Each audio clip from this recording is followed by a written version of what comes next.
What it do? What it do? Let me get this Billy Goat gruff straight, y'all. That beard. I'm trying to listen. I'm trying to get my beard to grow in, y'all. That's why I ain't went and got a haircut yet. I ain't gonna do it. I'm gonna get an edge though, cause you know I'm coming back with the wigs. I'm from Florida. I'm a Florida boy. You know what I'm saying? I love hair. I told y'all what happened to the wigs. That bitch was sleeping in the bed with me. So when I grow my hair back, I'm going to the wig lady. Y'all know the wig lady. She did Kodak and them stuff. She from Florida too. What's good? Shout out to John Doe TV. Look. Shout out to Mansell TV. Shout out to Juno. Oh man, I've been chilling, Juno. Shout out to Tanel Brown. Look, we had fun on live last night, man. I had time to suck it all, to breathe it, take it all in. You know what I'm saying? I stayed up all last night. Shout out David. See me. Shout out to Nell Bowens. Look. So when I get my, I'm trying to get my beard to grow in, you know what I'm saying? Like a little bit thicker. I ain't never been able to grow a full beard, so I've just been letting that thing grow. Trying to see how to do, because I always cut it before I see what it can do. So what I'm gonna do is, I'm gonna let it grow out a little bit, then go get me a lineup. You know what I'm saying? Then when this thing get a little, I'm going to the wig lady. It's coming back stronger than ever. Then I'm gonna drop them 20 wall, or either I'm gonna drop them VVs. And that's how we're gonna do it. We represent Florida. That's what we do. That's our culture down here. Straight up.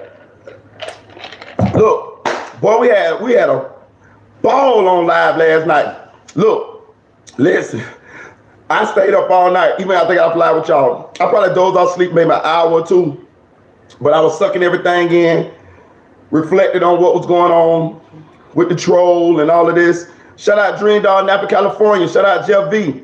Shout out Beautiful Ashes. Listen, when y'all come in, listen, if you ain't a subscriber, man, subscribe, man. Go on, subscribe, man. Get these subscribers up, man. Hit that like button. Hit that like button on the way in. Yeah, we can talk about Melly Mama. For real. Hey, look. Boy, I watched that little video. Look, I watched that video of her on that boat, dropping it like it's hot. Boy, it was a Latina in the back, though. Y'all didn't see the Latina in the back? That's who I would have been at. They showed her for about 1 second. She was in the back. Boy, that Latina in the back. Yeah, that about my speed, though. Shout out Sophisticated Nunu. What up, homegirl? What up? Y'all need to go subscribe to my homegirl Sophisticated Nunu page. She be dropping that knowledge in her shorts. For real, for real. And she very talented too, y'all. Yeah, we can talk about Melly Mama. For real. Cause I don't believe that. Look, I believe we had us a troll, man. She never hit me back with that phone number. So hey, it's still open. It's still open season on you. Hey, look. Shout out to Audio Crack 22, right? Hit that like button on the way in. Look, I didn't know who Audio Crack 22 was when he was in the comments, right? When he was in the chat. He sent me some things over my email, some things that he wanted me to see, right? And then when he sent them to me, I knew who he was. I actually used to watch Audio Crack 22's channel. If you don't watch Audio Crack's 22 channel, go check out Audio Crack 22 channel. He does some great videos on the same subject. So what I wanted to do was shout out to what it is, Lil A, Broward County in the building, straight up though, Florida. We all Florida boys in this building, born and raised Florida. You know what I'm saying? Hey, look, but Audio Crack 22, he dropped me some jewels in my email, right? If you ain't subscribed to the channel, go subscribe to his channel. And you can check out these same videos. But what I want to do is I want to go over the videos that Audio Crack 22 post. They on his channel, but he also sent them to me in my email. And they got a lot of information in them on things that we already be going over our sales, right? One second, y'all. One second. What is this? 1 second. And what I want to do is I want to go over some of these videos, man. Some of these videos. Shout out to Silk Foster Jr. You know what I'm saying? Shout out to Battalion Bullet. What up, cuz? Bama in this bitch. Straight up, though. Bama in this bitch. Hey, look. So, first thing this morning, though. 10 o'clock. Shout out Dade in this bitch. Shout out Mississippi in this bitch. M-I, crooked letter I, humpback, straight up. Mississippi in this bitch, straight up, though. 334 all day, straight up. Alabama in this bitch. Hey, look. So, I promise to God, bro, I'm not lying to y'all. 10 o'clock this morning. My phone rang. Shout out 313 in this bitch. Ursula Amos, straight up, though. Rep your shit. Look, my phone rang. I answered that bitch. You know what it was. It was about the live. My folks from down there calling me. Boy, we see y'all live, boy. What going on, boy? This and that, there. You know, put me up on shit, telling me shit. Again, let me know certain shit. So, first thing I want to say, I think we got trolled last night, but I will say this, though. Miss Jamie do have a brother. And I don't know how none of all of us missed it, right? If you remember the documentary, right? Remember Melly said that he was playing over his grandmama house or his uncle house or something. Remember that? Remember he said that he rolled off the couch. He was playing with water guns. He rolled off the couch, fell on the floor, hit his head, and when he hit his head, he saw some shining under the bed, under the couch. Remember this, y'all? He say, yeah, last night was a good one, Battalion, but it got a lot of views. Hey, look, he said that he fell off the couch, he hit his head, under the couch, he saw some shining, remember? He said when he reached under the couch, it was a gun, remember? Remember Melly said he found the gun under the couch. This is in the documentary. Then he said it was whose gun it was. It was his uncle's gun, right? He even went as far as say, I don't know where he at now, but it's my uncle. He named him and all, right? So Jamie does have a brother. That goes back to when she said he robbed, Sackman robbed my brother. Now, do I think that was Jamie? I don't know. I don't think so. But just to clear that up, she does have a brother. She did have a brother. So, but I don't think that was Jamie. Me personally, I don't. I think we got trolled. Troll just paid us $85 to troll us. God bless him, po creature. People are weird nowadays. People weirder than a motherfucker. You know what I'm saying? Like, bro, that shit lame as fuck. Like, I mean, if that really was, I don't know. I don't give a fuck, actually. It was entertaining for us, you know what I'm saying?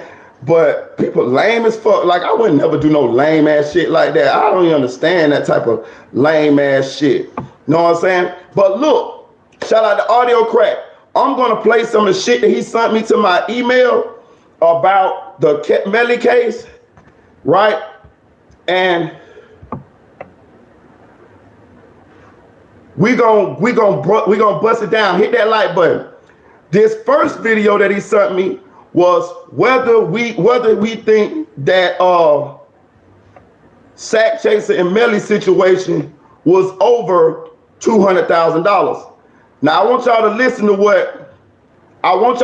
what Sack Chaser told his mama the night before he died. The night before he died. And I want you to see what Track did. Track is all through this shit. And Track just got some shady shit going on. I promise y'all. Let me see. All I talk is crack. I can get the rent. Okay.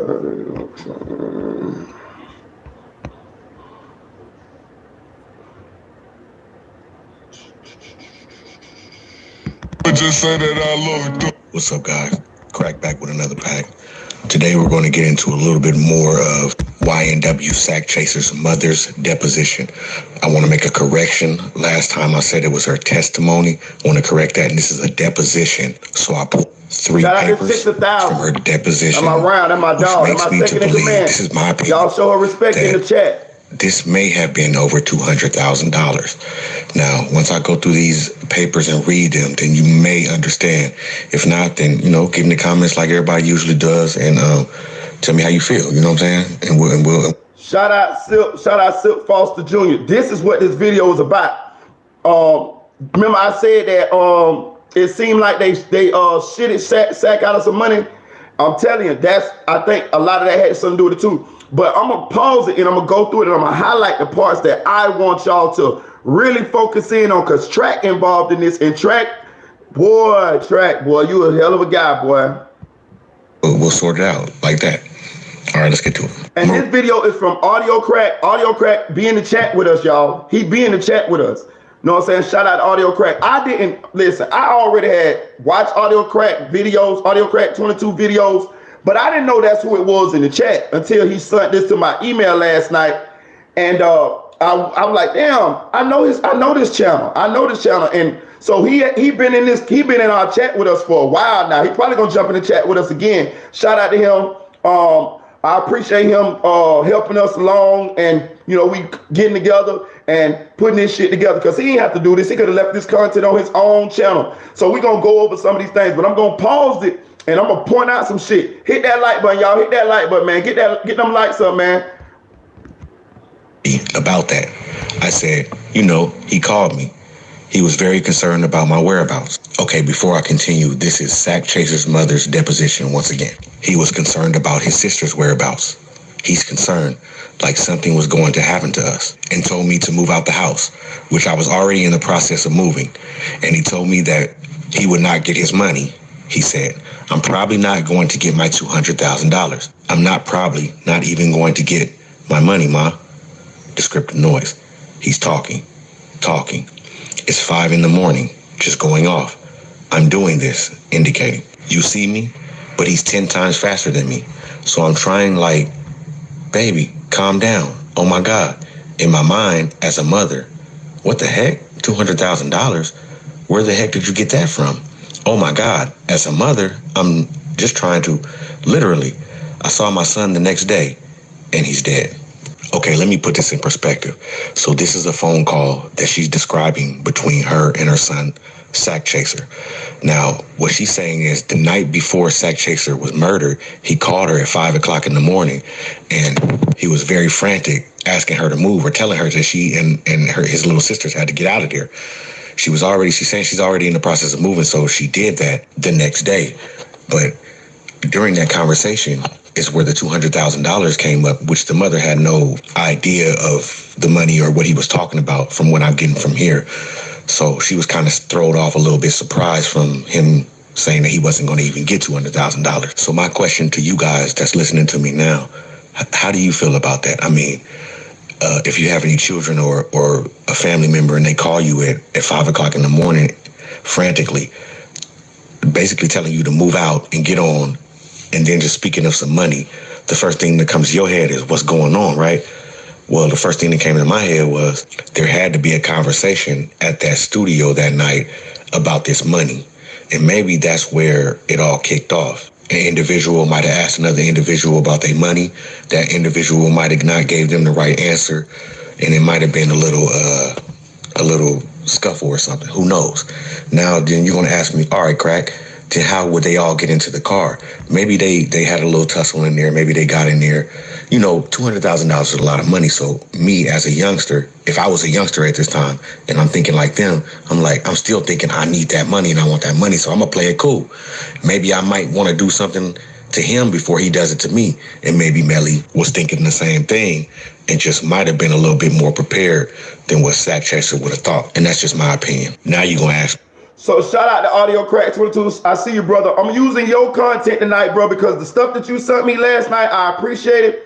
And I want to go over it because you have some great points in this situation. And I love the fact that you go off the paperwork.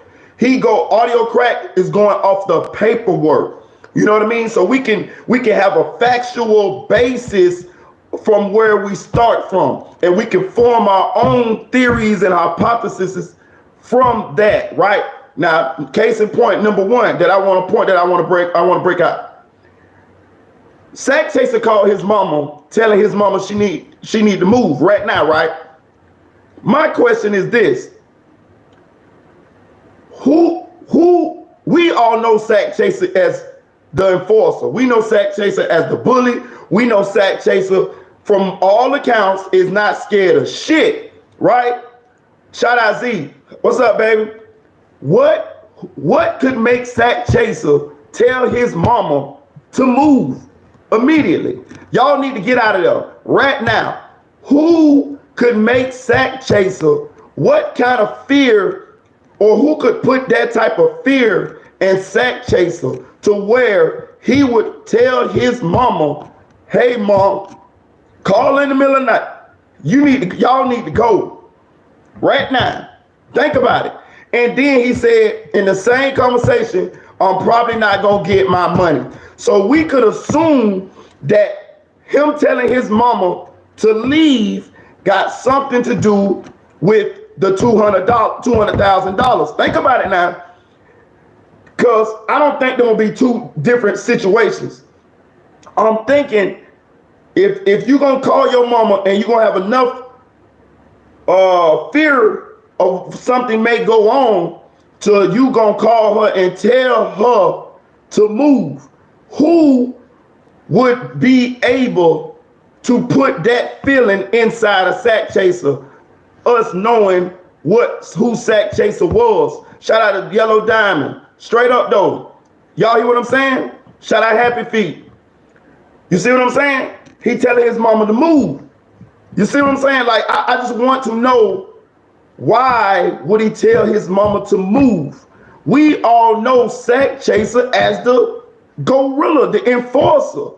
Sack went at it with Track. Sack went at it with Melly. Sack went at it with Jay Green. Sack went at it with them boys down there in Gifford when he needed to be. Sack went at it with NBA Youngboy and them. Sack is a hardened guy. He ain't no pussy, for lack of better words.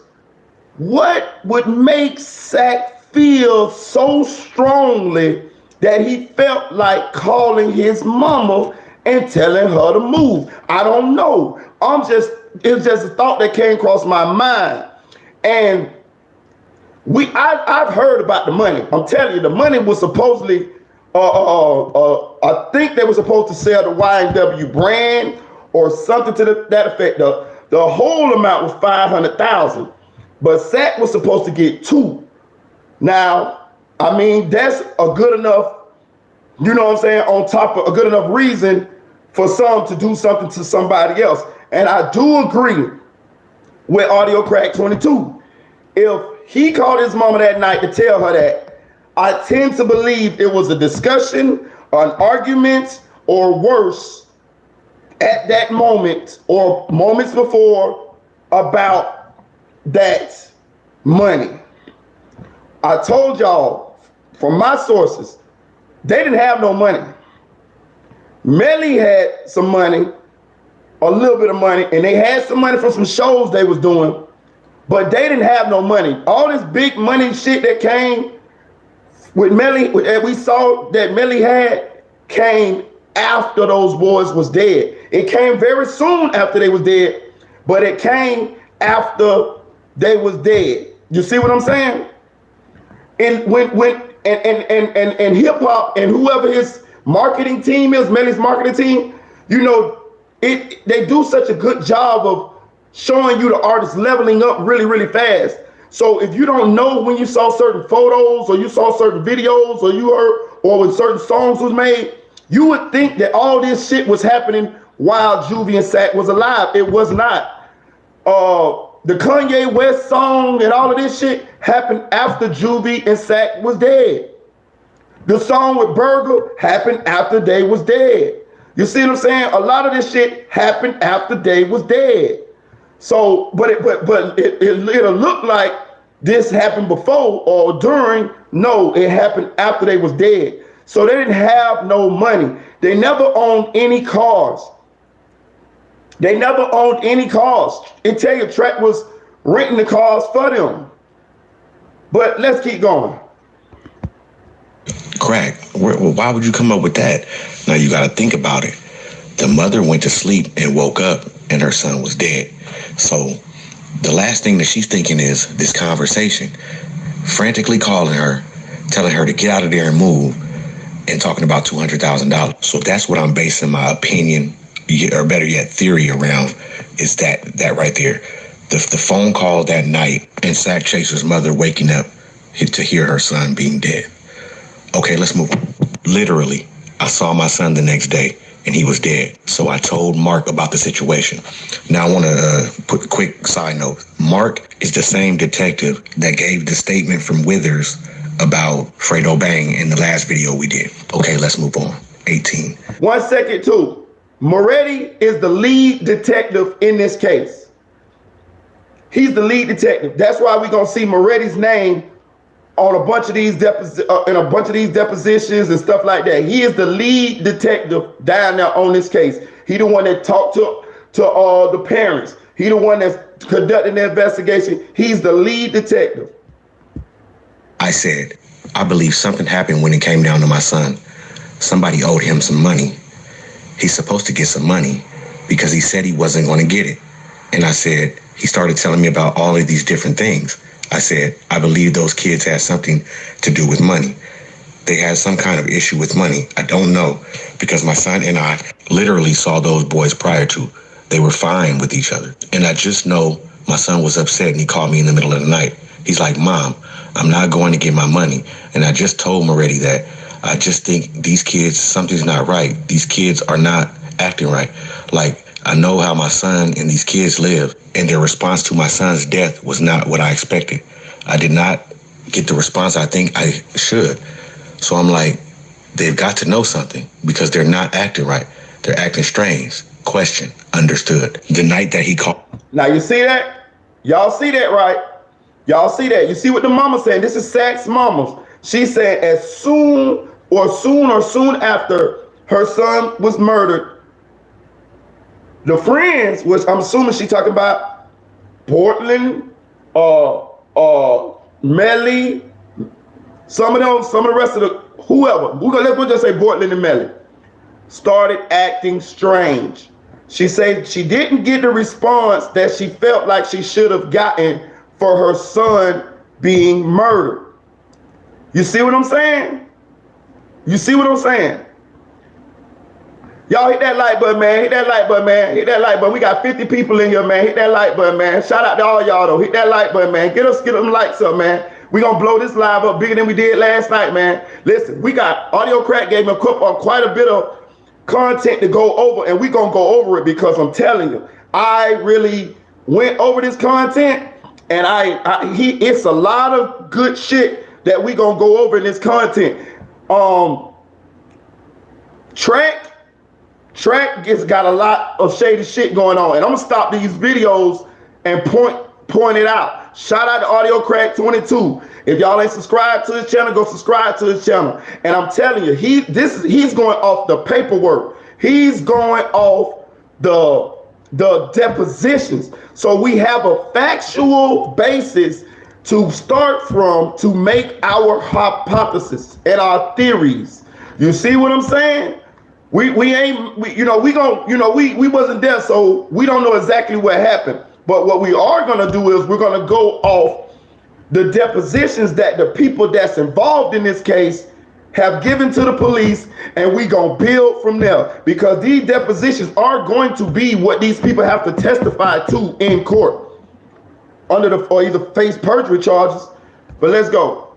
And this is Sack Chaser's mama talking to the detectives, giving her deposition of the events that happened prior to and right after her son was murdered. You and he told you to move out the house? Did he tell you why he had concerns for your safety? Answer, no. I know my son. He was like very, very protective of me. Very, very. Like from time to time, he would slip in and I had him young, And I've been through a lot. And he was very much a protector. And sometimes he would have a gift that would speak to me and he would, a way of speaking to my spirit. So yeah, he never told me why. I just knew the urgency. The night I moved out of the house, that morning, I spoke to him at 4 or 5. I waited until 12. Okay, let's go over this real quick. Again, the reason I believe that there was a situation going on at that studio before they left in that car, before the ultimate demise of those two individuals, is again because, of course, I'm going to listen to the mother. The mother, she knows her son, like she said. Her son called frantically, and he was panicked. And anytime you're panicked in that capacity, where you're asking your whole family, because mind you, he has, I think, 2 or 3 sisters. So you got to remember, just to get up and move like that'll be a real hard task. But at the same time, luckily, she was in the process of moving. I say all that to say this. These gentlemen knew each other for a long time. If you go back and you read this deposition, when the mom describes how she met Melly and them, when they moved over there to Florida from Haiti, Sack Chaser was 11 years old, and Melly was the first individual he met. So they grew a bond from that point there. And that's why the mother couldn't understand why they weren't so hurt, or the reactions that they gave. It didn't come off like they were sympathetic, I'll say. So we're going to move on. We're going to skip a couple pages and move on to the next part where they're bringing up the $200,000. We're going to go over that, break that down, and then I'm going to let you guys go. All right, let's move on. Cross-examination by Mr. Addleston. Question: were you talking about your son getting $200,000? From whom? If you know, or what? Answer: he didn't say. Like I said, he was rambling. He didn't say exactly who. I know. At the particular time, I was getting some mail.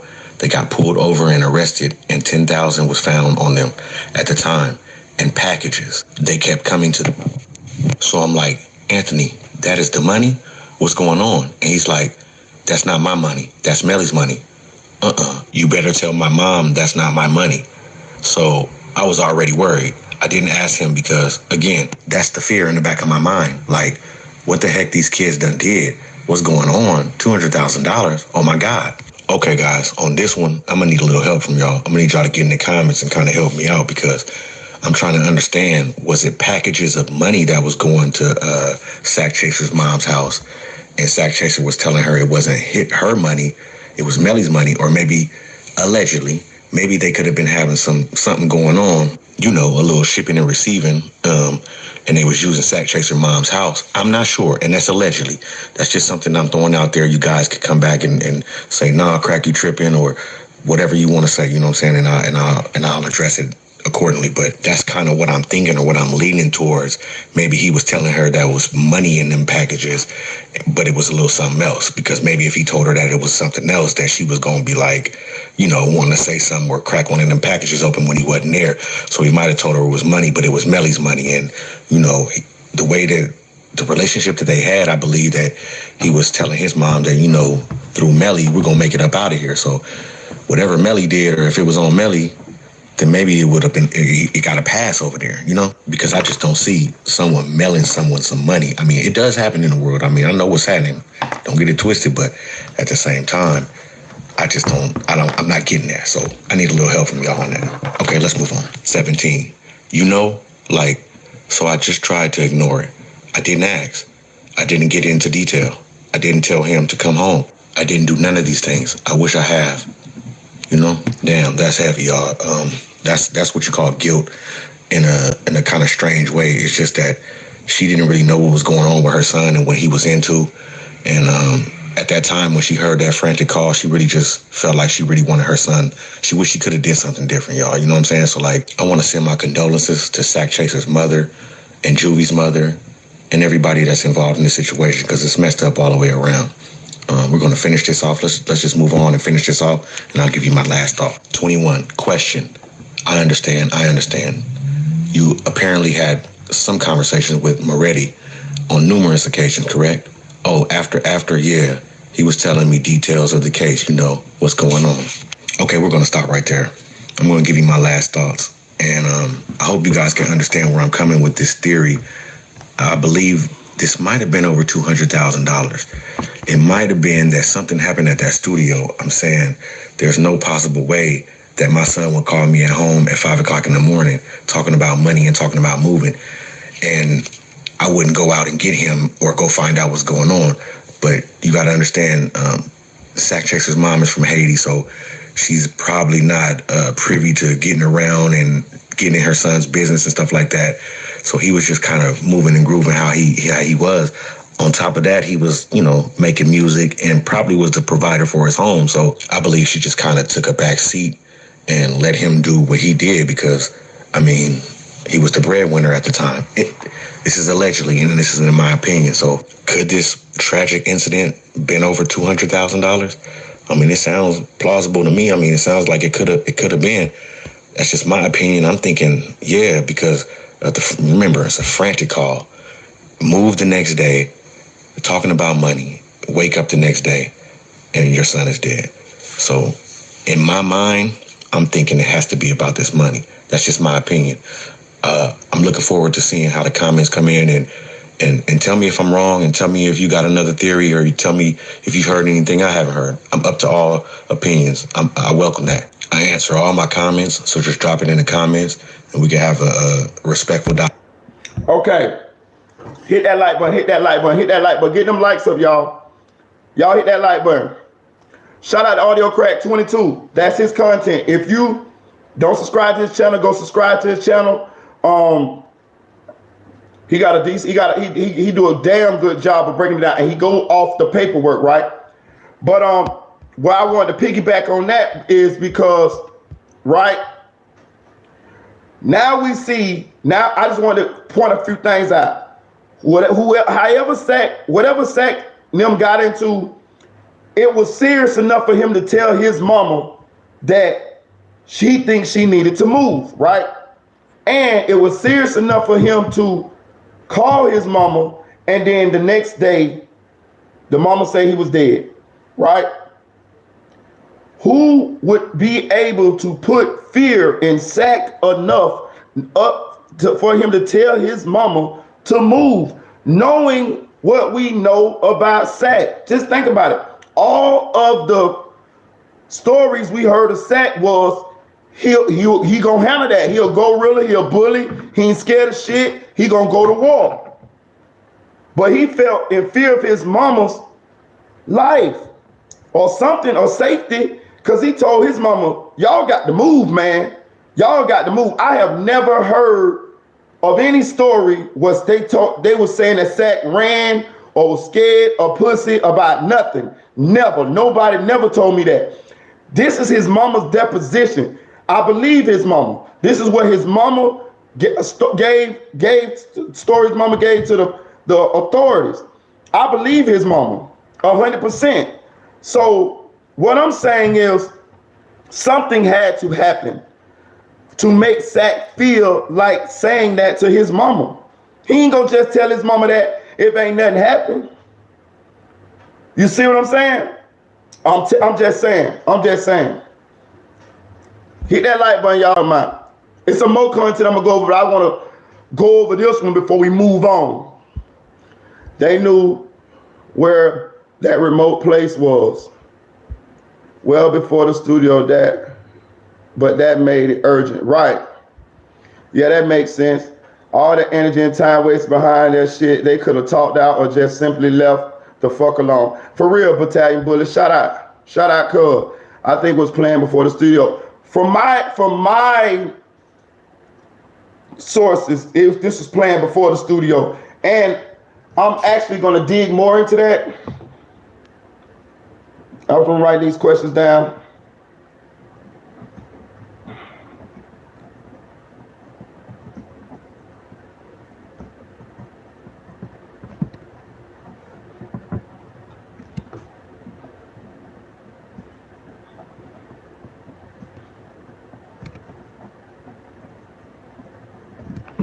All right.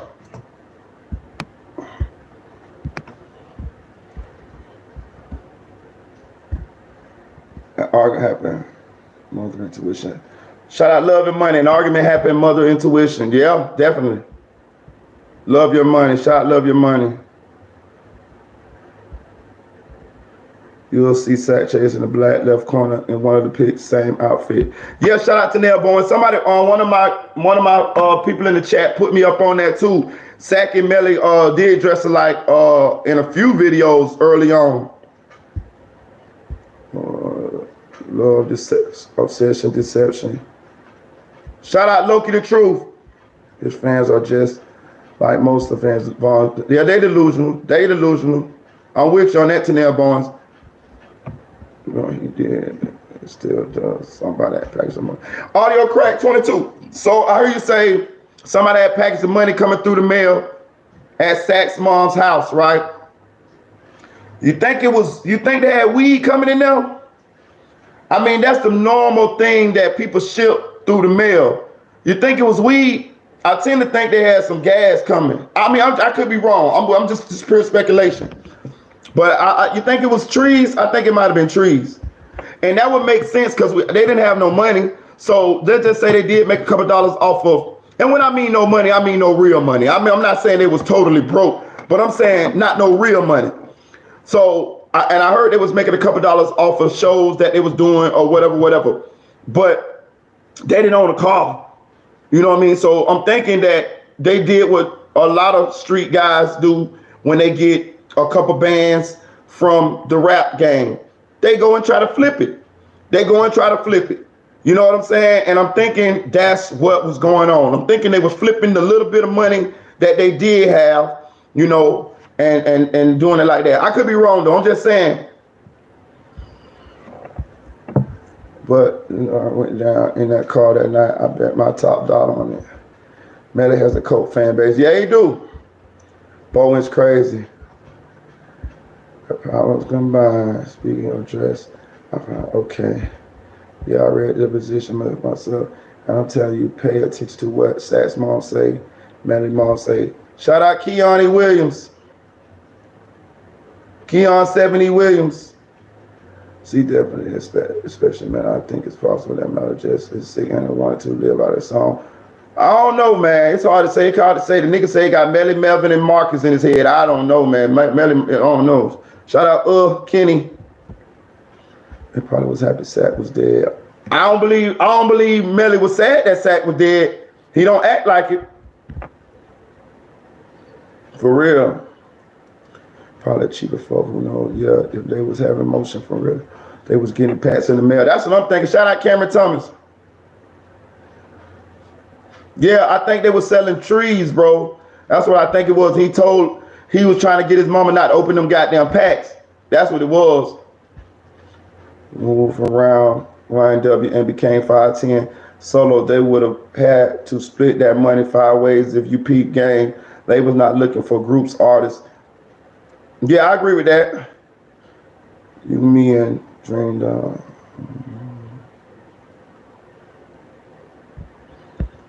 Yeah, that's why all y'all my moderators. You Dream Doll and the Chicks 1,000 Sophisticated Nunu. I know what I'm doing. Y'all powers combined. Y'all my rounds. Y'all my squad, man. Y'all the squiddy. Get that like button out. Y'all hit that like button. He acted like someone's guilty, not someone grieving. Exactly. That's what I keep telling y'all. Like, when you ain't do nothing, when you ain't have nothing to do with nothing, you ain't gonna move like that, man. Shout out to Squiddy. You ain't gonna move like that. Like, let me tell you something, bro. Let me tell you some real shit. Let me have been accused of doing something to my dog, and I know I ain't do nothing to my dog. I ain't running. I ain't going nowhere. I'm gonna be adamant. Y'all got me fucked up. I'm right there. I'm right there. I'm like, to the point I damn near want to fight, go to war, for y'all even insinuating that. You feel what I'm saying? For real. Especially to my dogs. Like, don't play with me like that. If something happened to one of my dogs and somebody suspected me of doing it, bro, you supposed to be highly upset. Especially if you ain't do it. You got me fucked up, man. Nigga, listen. I'll be ready to fight, shoot, all type of shit. I'll be ready to go to war with my homeboy peoples for whoever else for putting me out there like that. You got me fucked up. And I die like that. However, go to jail, die about that, because I know I ain't do that shit, and I got love, and that's my dogs. I got love for them. You got me fucked up. You ain't, nigga, I might be crying and all while I'm mad. You know what I'm talking about? All type of shit. For real. You got me fucked up. For real. So how they acting? But let's go on to another one of Audio Crack's videos that he sent me. This one is about Melly possibly putting a hit on his mama. Let's go.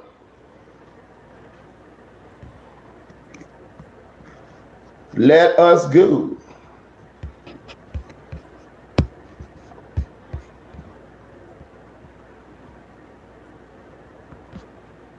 They got me this information. Said, Crack, do this video. It's gonna be epic. I said, let's do it. We wanted to get this to you guys as soon as possible because we haven't heard anybody speak of this so far in this case. Hit them likes, y'all. Hit the like button. Hit the like button for your boy. Hit the like button for your boy. Please hit the like button. Try to make sense of exactly what I read with some posts in a short video so I can try and make it make sense to you guys. All right, let's get to that now. Line 4. I guess the better question is, if anything has changed from your prior deposition. The witness. Now, the witness is Detective Danny Polo. I have not found anything to go against this. If I found anything to go against it, I would state it, such as the original gang name, right? What they were called early on, what they were calling themselves early on, the 40th Ave Army Gang. That's something that I learned between the last deposition and this one. And Audio Crack is 100% correct. They were and are and still is the 40th Ave Army Gang. The Army Gang is still there. They still there, live, well, and kicking. You know what I'm saying? They are still there. And to be real with you, that is Juvie's clique. You know what I'm saying? From what I'm hearing, Juvie was pretty much the leader. From what I'm hearing. You know what I mean? Don't quote me on that, but he was an influential figure in the Army Gang. And they still there. They still in the G. They still doing their thing. Hey, shout out to the Army Gang. I've stated it at this point. It doesn't change anything because they were still repping blood. See, what's going on right now is the prosecution is basically trying to build a case to show that Melly was tied into a gang somehow, and the reason why they're doing that, in my opinion, is because they're trying to get Melly to get the death penalty. Again, you have to remember, a lot of this is hearsay. So if you're trying to stretch and get the death penalty, then you're going to have to tie him to an organization and try and take a different organization down with him and show that he was given the word or given an order in order to commit whatever crimes he's committed. So that enhances the murder charge. And that's where 1090J comes in. So I'm going to be doing a video. I'm going to follow up on The God in Us. If you haven't seen his, go watch him. He done something on 1090J first. I want you guys to go check him out.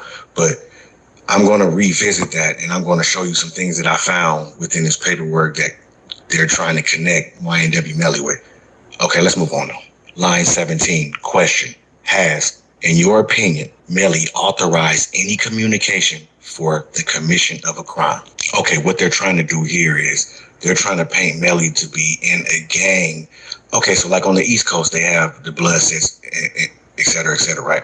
So over there, they have a pecking order. It may be someone at the top, someone at the bottom. On the West Coast, you're just in the gang and you're just getting your stripes on the street, right? Same as out there, but it's a little bit more organized within the order. And they're trying to put Melly in the order to see if he was in a position, I would say, to be able to call a certain hit or a certain deal or whatever, because that usually goes within a pecking order. I just want to make that clear so everybody knows. Okay, now this is the part that I really want you guys to pay attention to, because this is the part that stood out to me. Okay, let's move on. Line 19, answer, yes. If you read his phone, the narcotics trafficking, firearms violations, authorizing the killing of his mother. Let me read that again. Yes, if you read the phone, the narcotics trafficking, firearms violations, authorizing the killing of his mother. Those are the things you would consider authorized a hit on his mother. Do y'all hear this? And I know we already had heard this. I heard it, but shout out to Audio Crack 22. This is Audio Crack 22. Y'all listen to it. If y'all ain't subscribed to the channel, go subscribe to his channel. He is reading this directly off the deposition. It is evidence in Melly's phone that he was authorizing criminal activities as well as a hit on his own mama.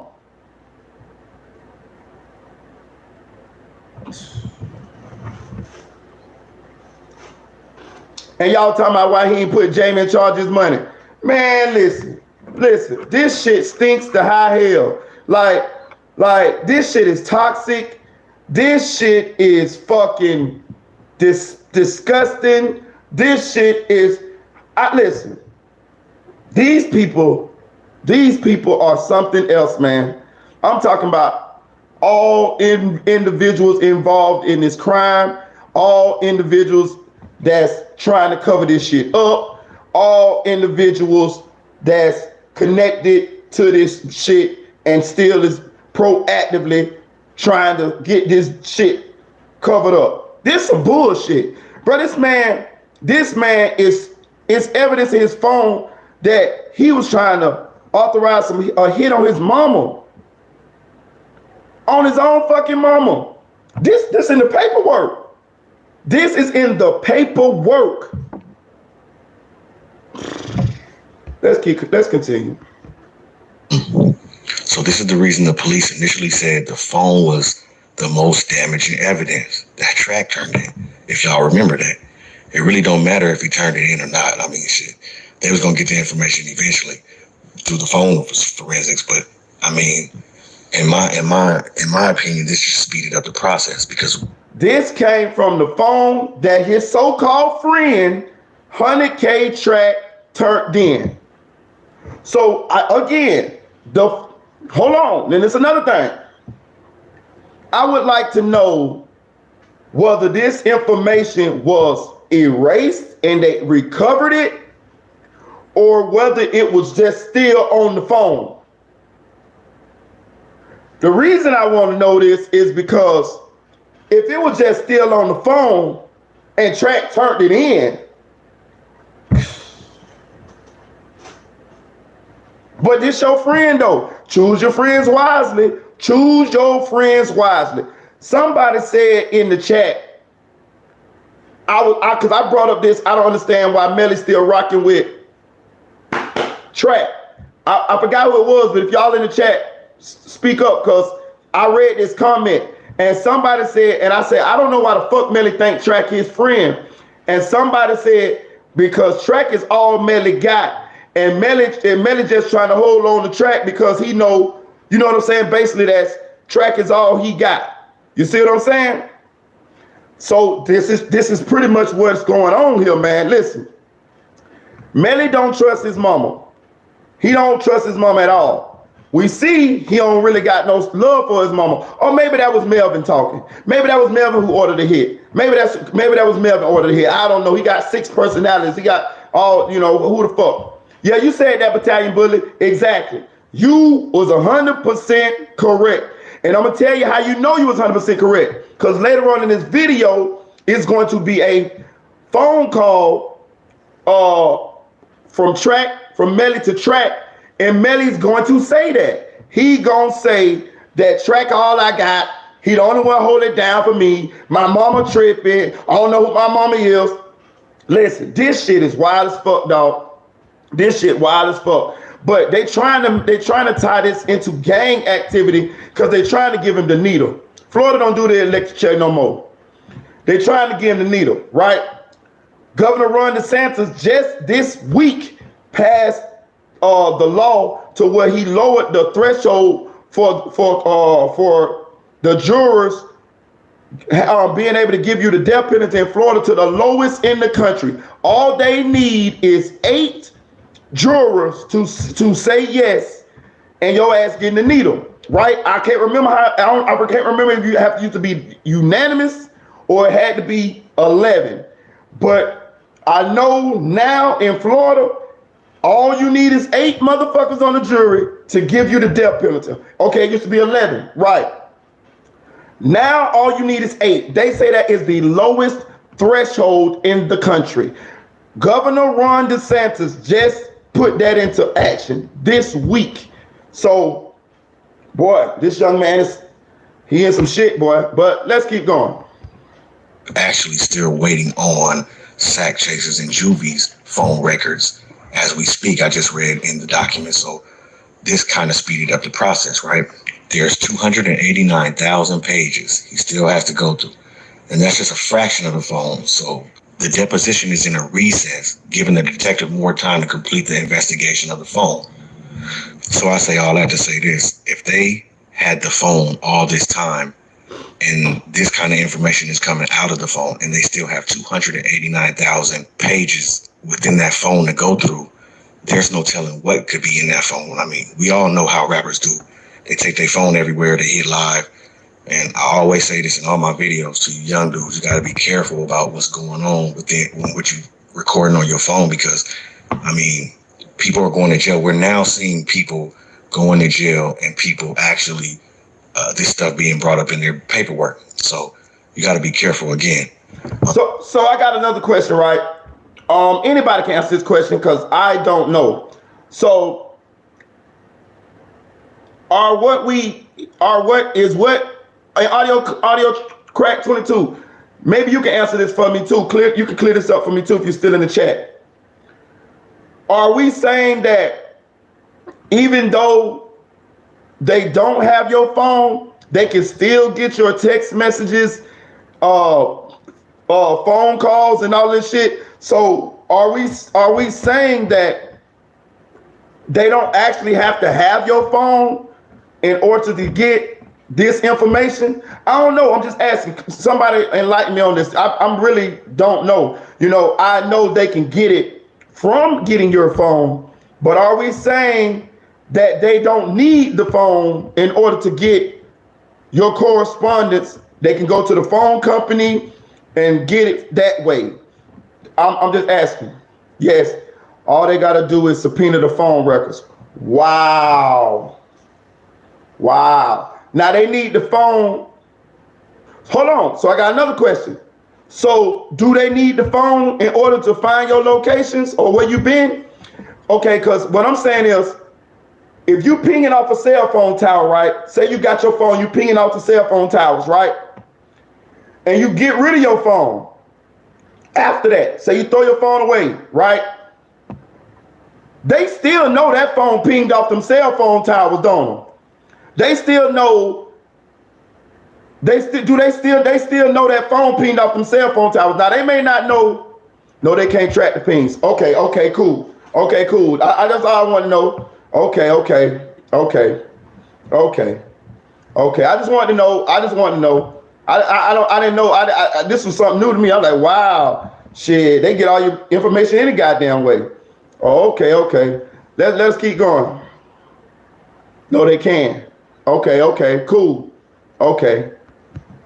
We're going to move on from this part and continue on with the end of Detective Polo's deposition. Okay, let's do that now. Line 23, question: is there physical evidence to identify him as a criminal gang member? Answer: his phone, social media accounts, songs, YouTube accounts, videos that he posted. So you see my point. Again, this is why the phone is so important. Once I read the deposition, it got me thinking, what kind of relationship did Melly and his mom really have? You know what I'm saying? Like, because I couldn't understand how Melly would even give the authorization to kill his mother or any young man, period. I just couldn't see that. So what I did was I went back and I listened to the audio with him and Track again. I want to play a little bit of that audio because I think I found some things, and plus there's some stuff in there that was said that I just want to point out of kind of like how the relationship was and the reasons why I believe maybe this could have happened, because I mean the detective seen something in this phone that made him feel like they wanted to put a hit on his mom or authorize the murder of his mother. So I'm going to play a little bit of that. We're going to come back and talk about it in a minute. But I want you. So what Audio Crack 22 finna play now is, I don't know if y'all heard it. I heard it before. This was when Jay Green came out and Miss Jamie came out and said that Track was not stealing money or not paying money to be Slime, right? This is when Melly called from jail to Track's phone, and Track put the audio out there for us to hear. This is very interesting. This is a very, very interesting phone call when you really pay attention to everything that's going on and what we know now. But listen to it. And Battalion Bully is going to go directly to the theory that you had, that Melly feel like Track all he got, and that's why he just riding with this Track shit, even though he knows that Track is the one who gave his fucking phone up, and the phone is one of the most crucial pieces of evidence that they're using against him. That's how they finding out that he possibly authorized a hit to his mama. That's how they're trying to tie him into the gang activity. That's how they knowing that he was calling shots on other criminal moves and shit. I'm assuming they were serving. I'm assuming they were selling little shit or whatever. But this is the audio between Melly and Track that Track put out there. Pay attention to the ending part of this video, because I'm having a little bit of difficulty trying to figure out what he was saying. I could be wrong, but I want you to listen to the whole thing, but listen to the ending part also. We're gonna come back and talk about it in a second. All right, let's get to that now. What's up, guys? Right now. So, and I want to point out another situation too, but I'm gonna wait until after we summarize this up too, because I'm telling you, Track got a lot of shady shit going on, man. A lot of shady shit going on. A lot of shady shit. You know I'm coming back to you, brother. Go ahead, Melly. Yeah, man, listen.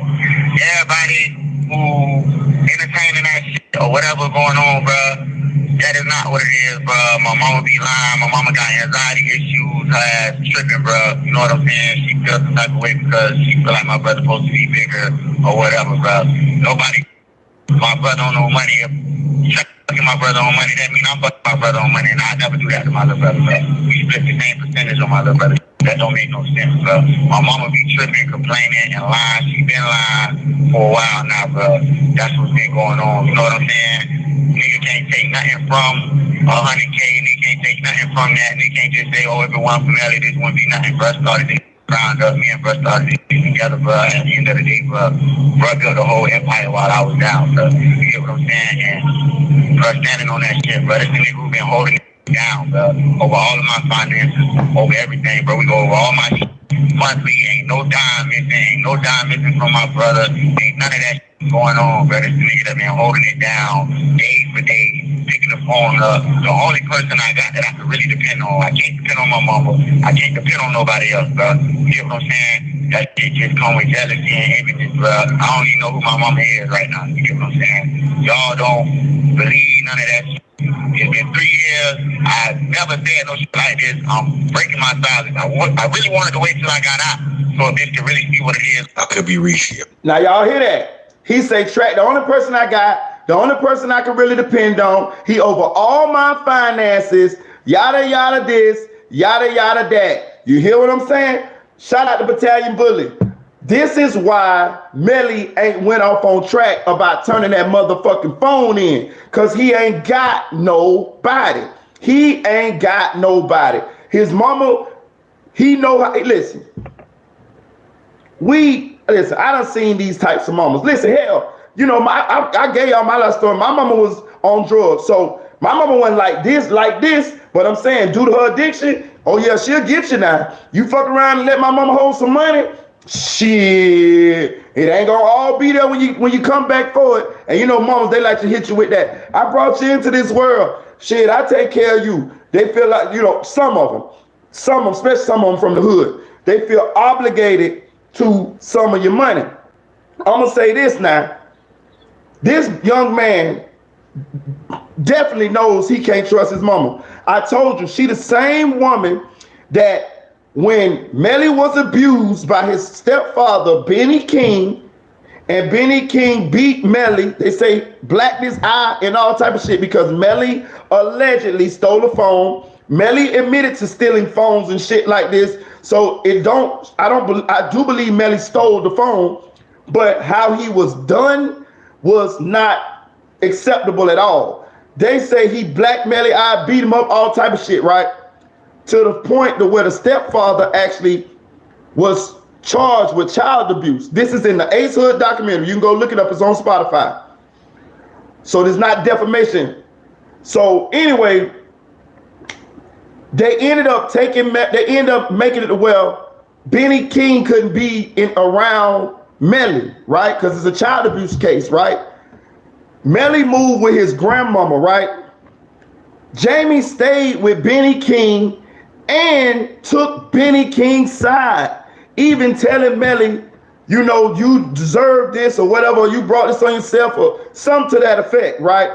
Can you imagine? I know he was a young kid. I know he was wrong. But can you imagine the feeling of your mama taking a dude's side who abused you to the point the police say he abused you because they actually charged him with abuse? He's not your father, not biologically, and she took his side. I mean, that'll break a young man. He already ain't got his real father in his life. His real father's back in Ohio, I think. They saying that they wouldn't even let that man be around his kid. She left when she was pregnant. She left from Ohio when she was pregnant. That man, they said that man should try to be in that son's in Melly life, and she wouldn't allow it. Like it was like always some bullshit. You know what I'm saying? I'm just trying to paint a picture of distrust that he would have towards his mother. To where the only bitch he feel like he can trust now is this motherfucker 100K Track, who actually turned the goddamn phone in that's the police using for one of the crucial pieces of evidence against him. And in that same fucking phone, they found evidence that he may have been authorizing a hit on his mama. Now ask yourself this. With all this information out, right? We know, Jamie knows, she knows how Melly feels about her, right? And I ain't saying he feel like this all the time by his mama. You know, a lot of times we have rocky relationships with our parents. But when you get into it with your parent, all the memories of the bullshit that they did to you or that you felt like they did to you, it comes back up in your front of your mind. So you might be cool with your mama today. You might be cool with your daddy today. And y'all might be cool today. But when they do that fuck shit again or something you perceive to be fuck shit again, now the thought of they ain't shit because they did this to you when you was a kid come back up in your mind. You see what I'm saying? So what I'm trying to show you is maybe Melly fucked with his mama somewhat, somehow, sometimes. But as far as having that close mother-son bond, he didn't trust her like that. He trusted a nigga he barely know, 100K Track. Wow. Shout out Winnie Safi, my girl in here from Kenya. Kenya in the building. At the end, did Melly say he was waiting to get out to see would it be really? Is he referring to his mom? Like, I don't know, but I feel like there's a lot of animosity there between him and his mom for whatever reason. I mean, we all heard the many rumors and allegations involving his mom. I mean, we have to be honest and say that, but that's still his mom's though. You know what I'm saying? So like, that's when I pulled up the post 100K Track made, and the first line kind of told me everything because, again, the reason why I brought the video up and played it was to show just, you know, you're behind bars and you still disrespecting, you know, I don't care what your mom did, bro. Like when you do something like that, it shows that if you was out, what would you do further? I'm not saying that he did anything. I'm going by what the paperwork is saying, and they're saying they found an allegation similar to putting a hit out on his mom or giving the authorization or giving the call or giving the go, whatever you want to call it, on his mom. And I couldn't believe that. So again, that's the reason why I played the video, to actually show you guys There is something going on there, along with all of the rumors and things of that nature. So now let's move on to 100K track and his post to Melly's mom. All right, let's get to that now.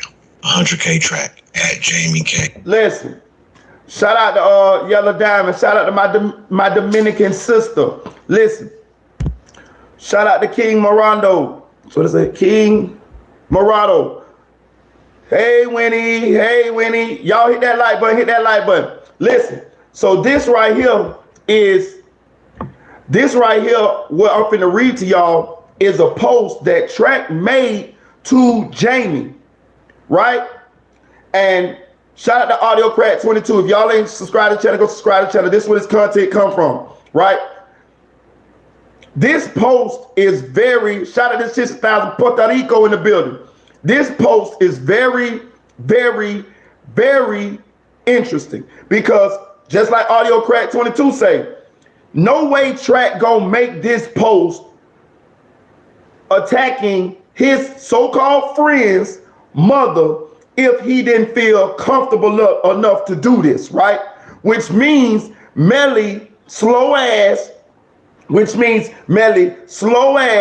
or whatever you want to call it, or maybe he just don't like his mama like that due to the way he was raised, due to the shit he went through. And listen, y'all already know, I ain't said it again, I ain't said it tonight, but I'm telling you, I'm gonna say it right now. They say she was out of both pants legs, man. Still is. So think about all of that shit, man. Think about seeing your mama go from this dude to this dude to this dude to this dude to this dude to this dude to this dude to this dude. Hold on. Not only that, the dudes that she jumping from is dudes in your community. Think about it now. Listen, I went through something similar to that. I told you my mama was on drugs. So, you know, as a young boy, I'm telling you something. The worst thing you can do as a mama is let your young son see you moving from man to man to man to man. Now, I understand, all relationships don't work out. So if you got to leave a guy, leave his motherfucking ass. You feel me? If you got to leave him, I don't give a fuck, leave him. Because a lot of these guys ain't shit. You know what I'm saying? But what I'm saying is, try to pick your men better. And when you have children, try to go on and settle down, man. You know, I understand, you know, people fall out of love and people end up in relationships and then they end up realizing they're not compatible. But what I'm saying is, you got to think about your children because that shit affects the children, man. I know sometimes the nigga ain't shit, the dude ain't shit, and you might want to be faithful and he cheat on you or whatever. I understand that. In that case, go on, leave him. I understand. And I'm not saying if you got to leave 3 niggas, don't leave the third one. Yeah, leave them too. But what I'm saying is, try to pick them better. And once you have children, realize it's better if you settle down for the children. Because you might think that you providing for them and all of this shit and they're going to be fine. It's also how you living as well. It's also the things that they're seeing you do that negatively affects them as well. You can be rich, but if you got multiple partners sliding in, sliding out, sliding in, sliding out, it ain't gonna, that shit gonna affect the kids. It might affect one, it might not affect the other one. But what I'm saying is it's going to have an effect. You know what I'm saying? So you got to realize when you have kids, you got to start living for them. You're not living for yourself no more. Once you have a child, your life is not yours anymore. Your life is for your child, or it should be.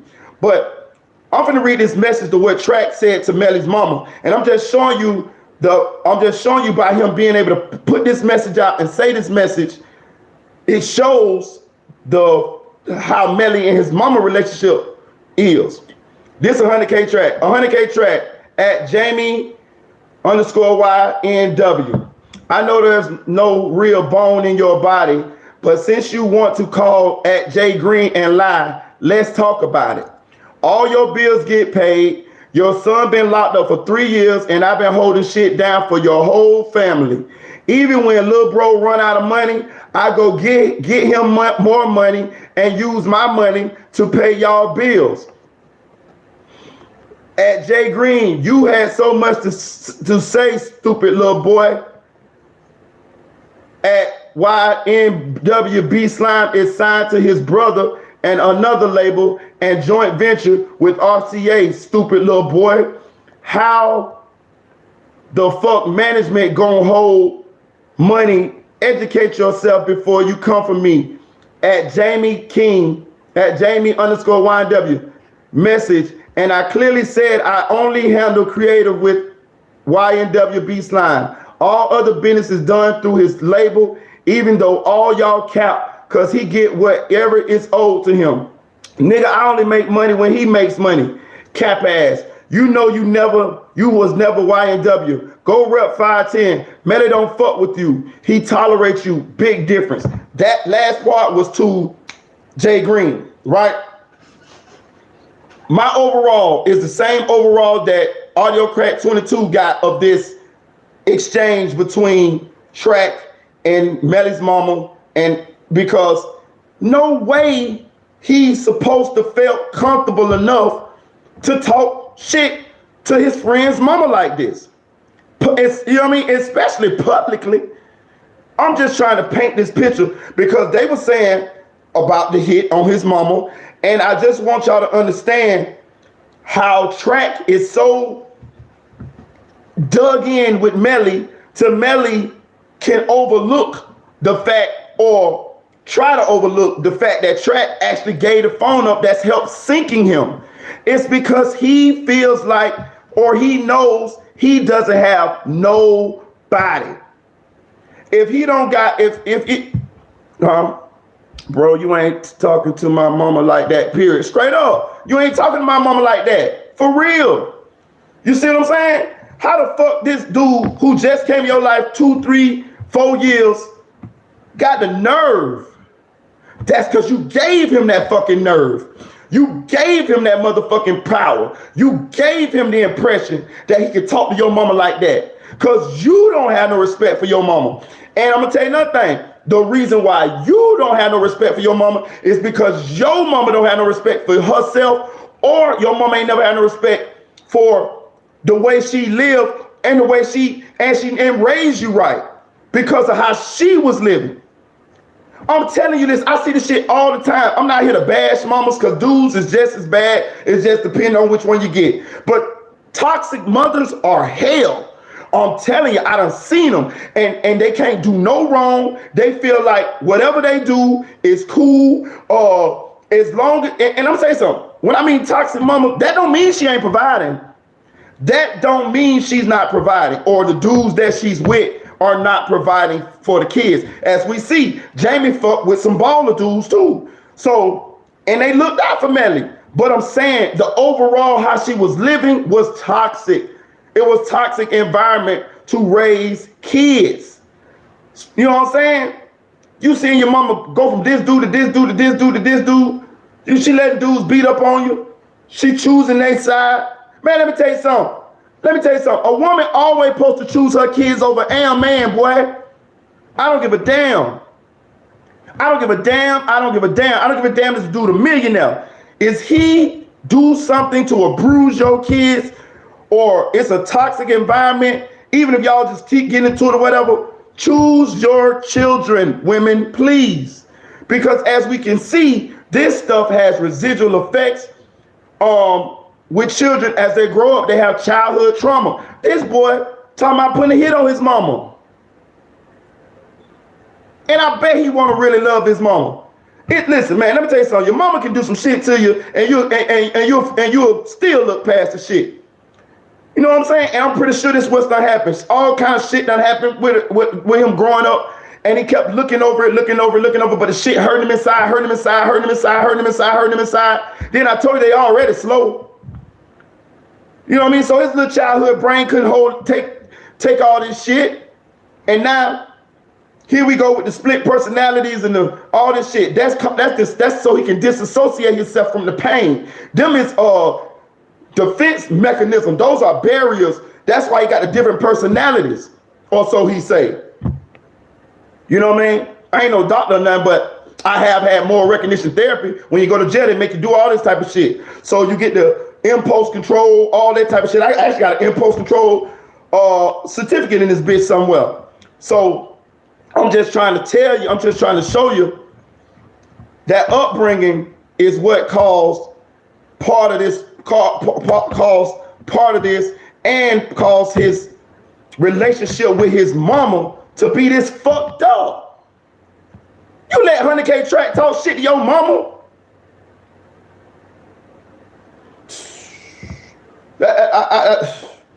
I have no words. Let me see. For real, I walked in myself for court. I felt his energy was very dark and like he was on borrowed time, and he knows this. What that, Akeem Arado? Let me see what you said, boy. You was in jail with Melly, boy? Let me see. What you talking about?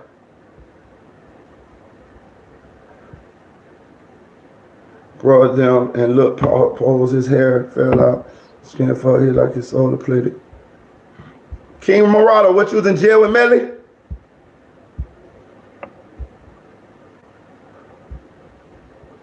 He gave the case, to be honest. Track, he did, King Morado.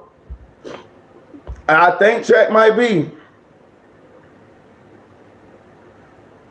Yeah, for real. It seems like he's gullible and cool, but his childhood is what caused him to act up. I'm telling you, that should have fucked you up, bro. Bro, and look past his hair. Man, fall down the skin, it felt like his soul depleted. Okay, trust me, I know he see a demon for sure. King God will not let him flourish. Now it makes sense why Melly let the respect his mama. Exactly why he let him respect his mama, because she respected herself by sleeping with her friend. He lost respect for her. I'm telling you, he lost respect for her, bro. I'm telling you, man. Listen, I done seen this shit. Listen, man. Let me explain something to people, bro. It's a lot of deadbeat dudes in this world, bro. I will say this.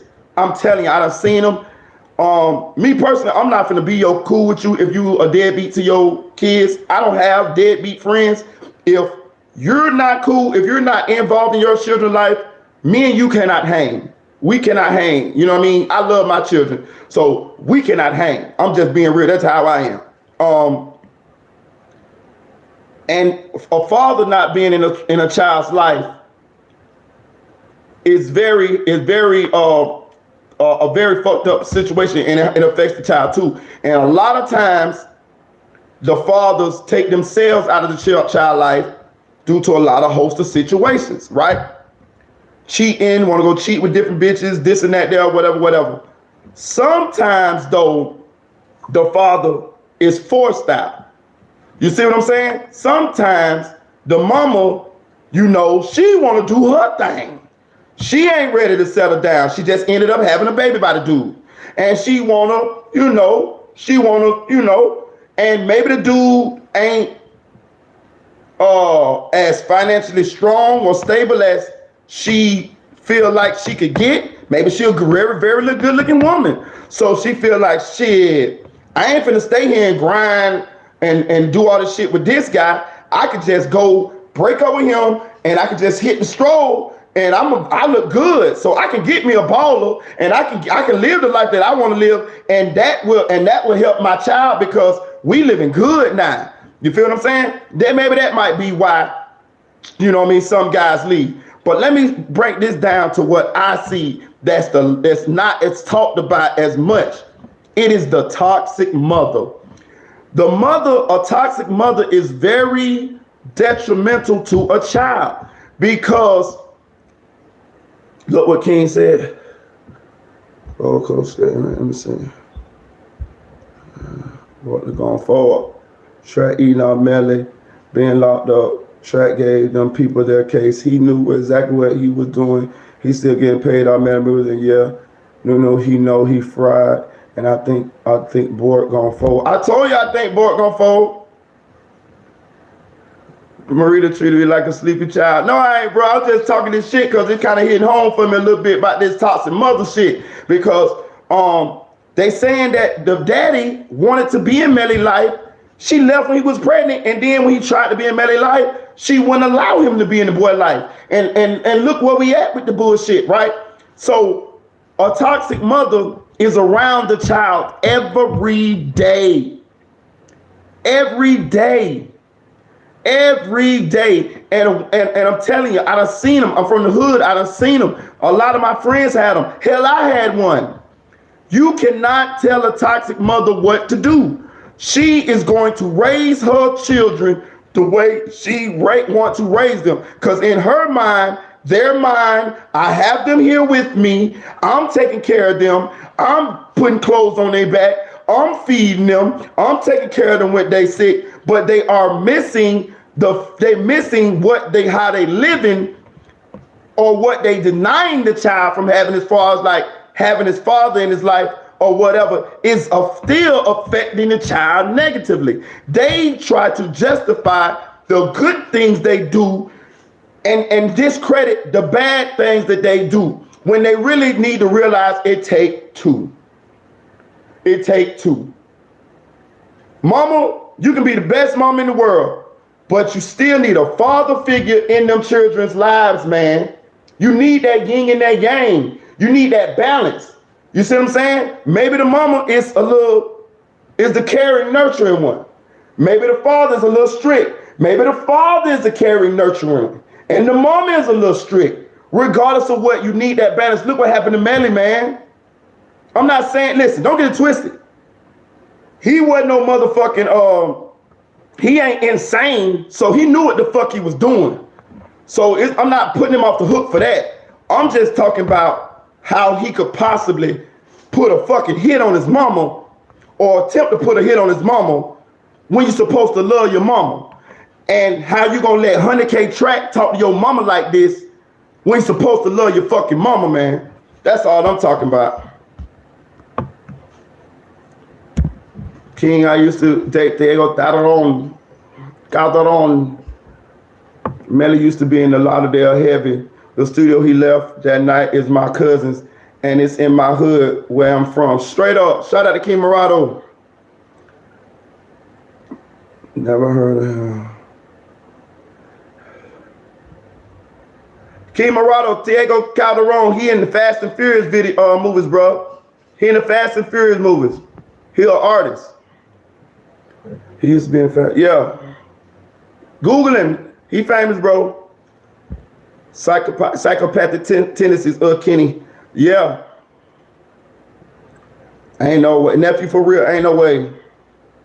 Your barber definitely not off the hook. Yes. Okay.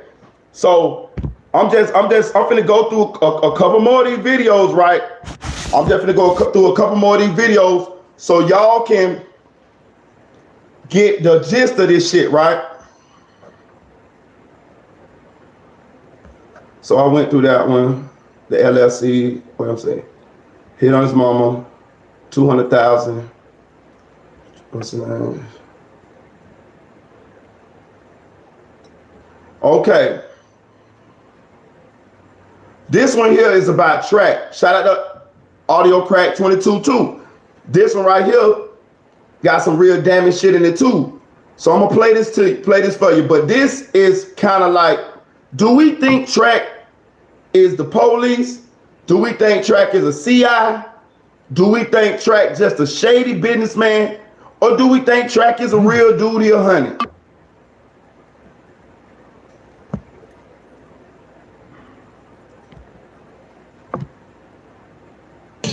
All I talk is crack, I can get the break out. No, it's crazy. But it's crazy. Hit that like button, y'all. Hit that like button, y'all. Get up to 50 likes, y'all. Get up to 50 likes. Get up to 50 likes. We discussing the Melly case. FBI agent that go undercover as a detective to infiltrate a music industry to take down the industry. Fam, appreciate y'all. I need that bag. Movie coming soon. Officer Francois, played by me. 1504 to radio, 34 to Officer Francois. Copy, you need a 4 officer. Confirm. Advisors going on the officer. Condition of the officer, please. That's the condition of the officer. 04 to radio, Officer Francois got sprayed. 34 right here. 3 praise. 2596 radio. Go ahead. Show 6 at 6 and G. Staff me a full here for Officer Francois. Show at 6 and G, 190 Marion.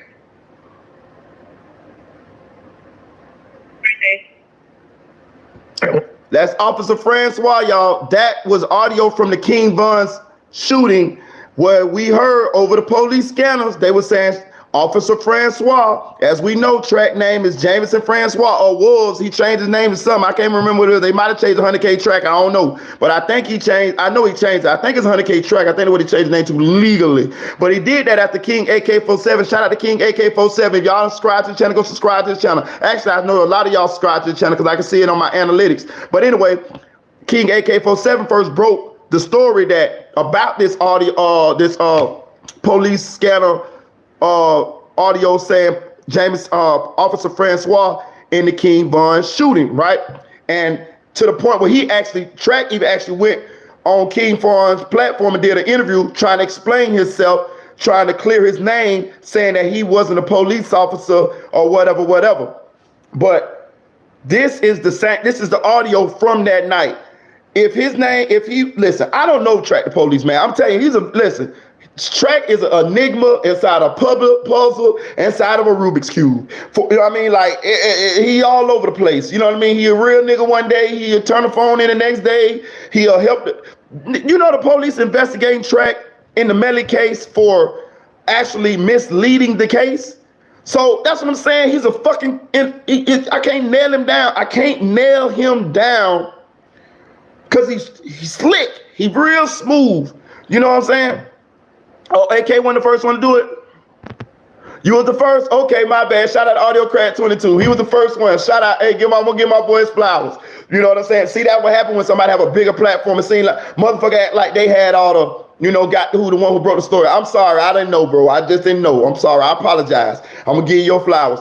But it was to the point to where Track felt the need to come out and clear his name or say he wasn't a police or whatever. Again, I don't fucking know, man. I have all these little situations that I can see where people can say that about Track. But again, I know the police investigating for misleading the damn investigation too. So is he working for two different agencies? And I know they had him, or so they say, had him for on the immigration hold. And that's how he ended up turning in Melly's phone. Maybe that was the smoke.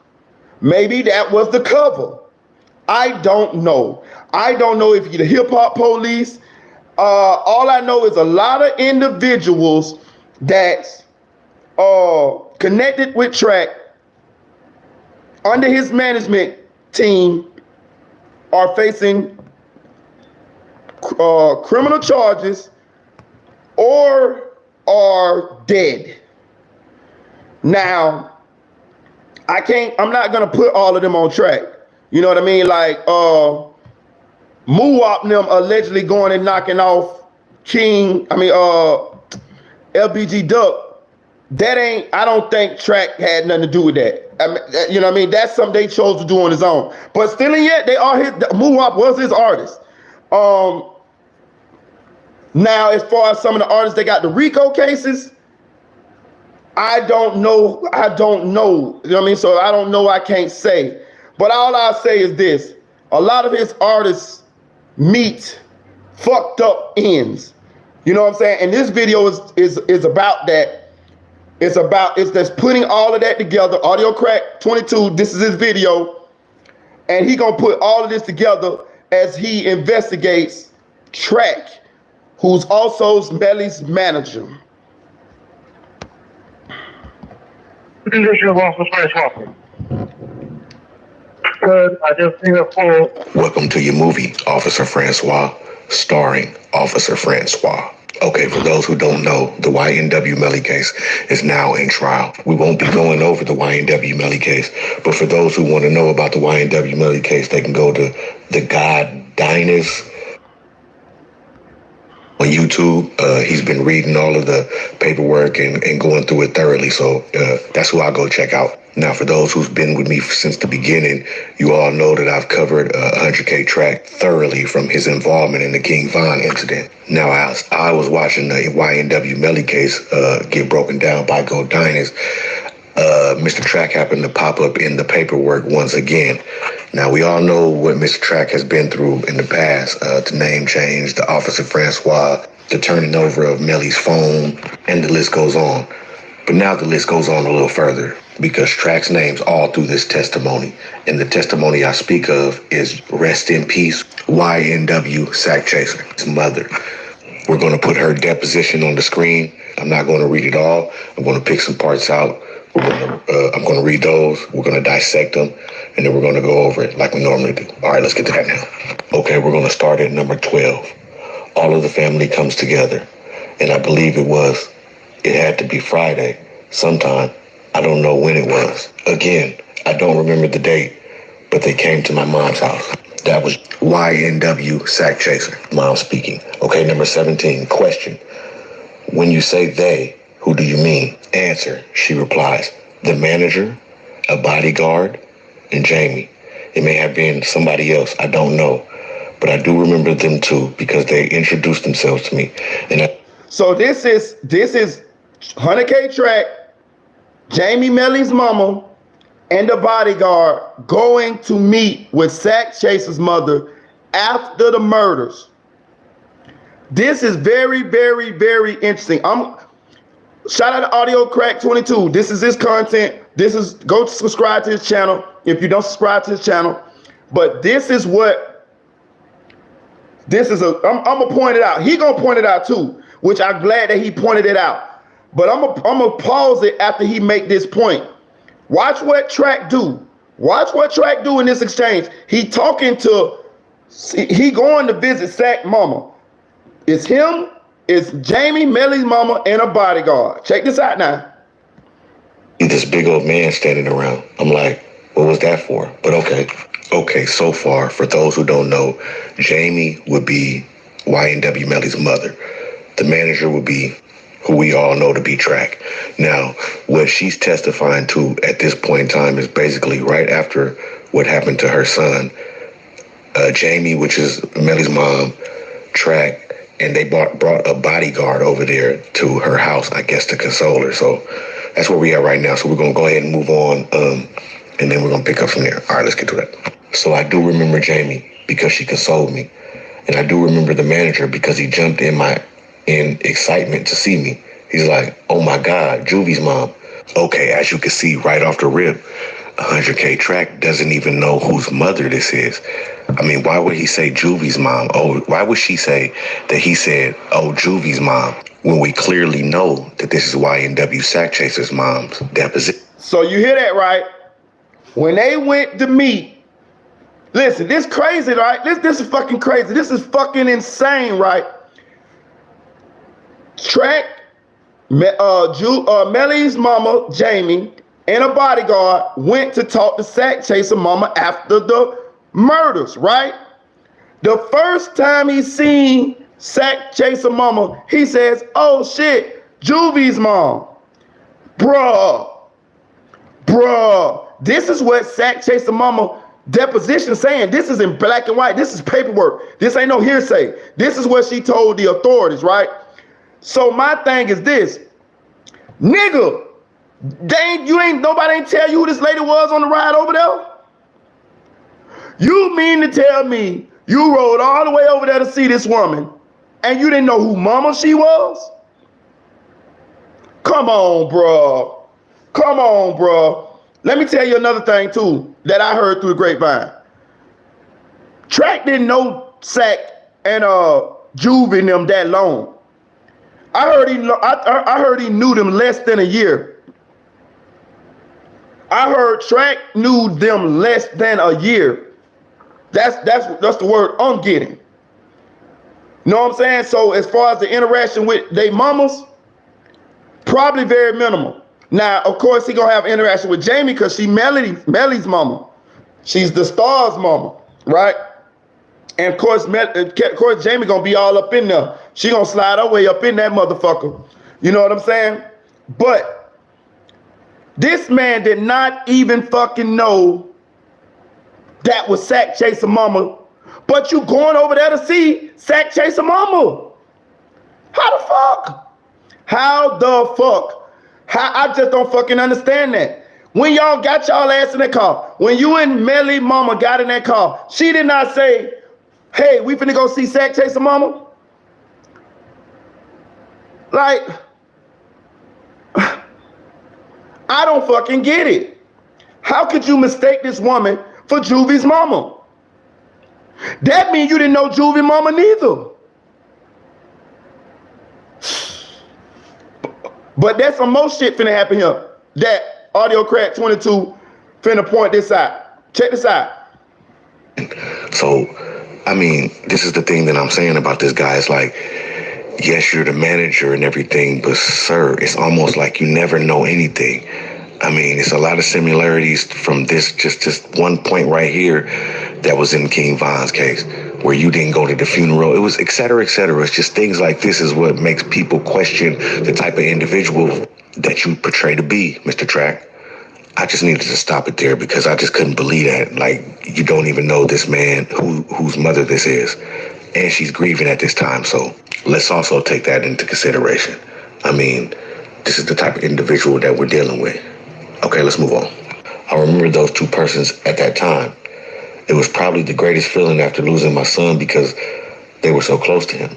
So I'm receiving that, gesture from them, thinking, it's genuine. So I do remember those two. I don't remember about anybody else. Question, and when would this have been? I know you don't have a specific recollection, but it would have been the next day, the day after, within a week? Answer, yeah, my son definitely got buried the week later. So within that week, we met them. They told us that they would pay for the funeral. They made exchanges with the bank. I mean, it's like 3-4 exchanges throughout that before that week ended. Before my sons, I mean, they came in and they were like, yes, we're going to pay for the funeral. We're sorry this happened. Okay, at this point, it seems like Track and YNW Melly's mother is doing exactly what they're supposed to do. But let me remind you of something. Remember, Track is the individual that picked up the weapon, which is in black and white also, and from the murder scene. So, mind you, he already knows what actually happened, allegedly, right? So it takes a special kind of slime ball nigga to go straight to the mother like this and console her. It seems to me as if he's trying to keep a close eye on her, I would say. If you read a little bit more of the testimony, you'll kind of understand where I'm coming from. I'm just breezing through it right now. Okay, let's get to the next part. So you see that, right? Shout out to Audio Crack 22. I love this point that you made.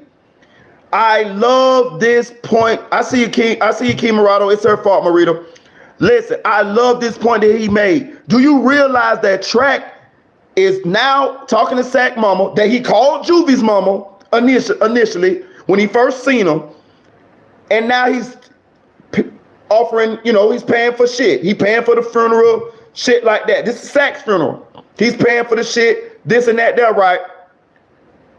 But he already knows what happened. And how we know he already knows is because Jacoby Mills gave a statement to the police saying that me, Track, Melly, and Bortland went and looked for the gun. Jacoby Mills found the gun. They went one night, I think it was the same night, next night, whatever. Found the gun. It was a 40 caliber handgun, same caliber handgun that the police forensics team say killed Juvie and Sack. The gun had blood on it. According to Jacoby Mills, this is in black and white. This is not no speculation. And he said he gave the gun to 100K Track, and Track said he will take care of it. Right? Now Track is at Sack Chaser Mama house, calling her Juvie Mama and offering and paying for shit. This is fact. This is the deposition that Sack Mama gave. The gun situation is a statement that Jacoby Mills gave. This is on black and white. This ain't no speculation. This ain't no motherfucking hypothesis. This ain't no theory. He fucking went to this lady house, played like he was all concerned, didn't even know her fucking name. He called her juvie mama. How the fuck don't you know this lady's name? You rode in the car all the way over there. You and Miss Jamie didn't talk to this lady. Talk about this lady on the way there. How the fuck you don't know juvie mama from Sack Chaser mama? I told y'all, they say he knew them less than a year. So he had very little interactions probably with the mothers. If any, he probably had none because he didn't know them. He called Sack Chaser mama, juvie mama, and then went to paying for shit. Hold on. Let me tell you another thing. Hit that like button, y'all. Hit that like button. Hit that like button. Do me a favor, hit that like button. Hit that like button. I ain't doing my thing here tonight. Shout out with an alley-oop from Audio Crack 22. I ain't doing my thing here tonight. If I'm doing my thing here tonight, man, we talking about this shit, man. Hit that like button for me, y'all. Hit that like button, man. Hit that like button, man. Hit that like button. Hit that like button, man. It's free, man. Hit that like button. Please hit that like button. Hit that like button. I want to show y'all another thing, right? Who is there with Track while he doing this shady shit? Jamie King. Melly mama right there with Track when he doing this shit, right? She know too. She knows too.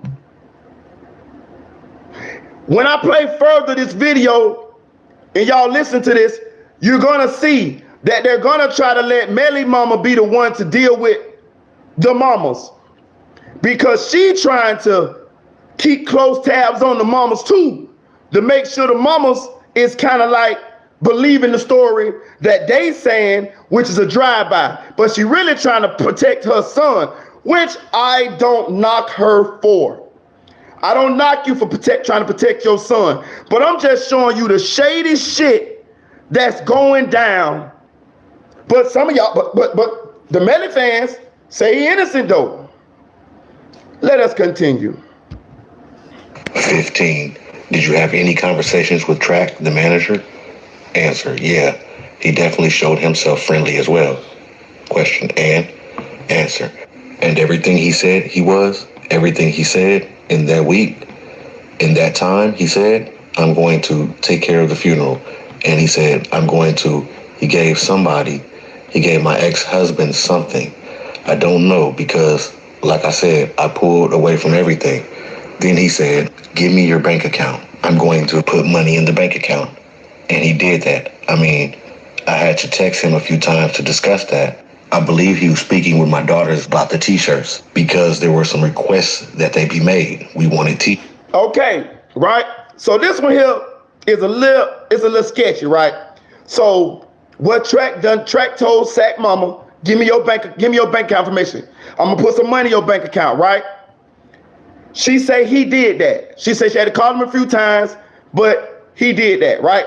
So this one here he can put off as, oh man, I was just looking out for the family, man. I was just looking out for the family, this and that, man. I was just doing what I was supposed to do, this and that, right? Word through the grapevine, they threw money around a lot of places after this shit happened. They was trying to pay a lot of different people that was with the families in order to, they gonna say that it was order to keep it real, do what we supposed to do when we lose loved ones, homeboys, this and that there. I think that's the guys, that's the cover, that's the wool over it, but it was also to pay people to feel like this did not happen the way that they think happened. You gotta think now. Okay, so, well, not me, because I would never bought that shit. I don't give a fuck how much money you give me. My loved ones, life ain't worth none of that punk ass money, right? But you gotta think now, somebody offering to give you money and you get what I'm saying? Like that's a tough thing to turn down. Even if you feel a way, most people gonna take the money. You know, they might flip their opinion after they get the money, but they might just keep quiet as long as you keep shooting them money. You see what I'm saying? It's a powerful thing. So say you one of the family members and track them feeding you money. You may hold your tongue when it comes to how you feel about the situation because they giving you money. You can call Track. Hey, Track, let me get $2,000. Track, let me get $1,000. Track, my car payment need to be done. And he paying it. But he ain't paying it because out of this what I'm supposed to do. He paying it to keep you on his side. You see what I'm saying? To keep you, when the police come around, oh no, Track them ain't like that, man. No, I don't think they had nothing to do with nothing.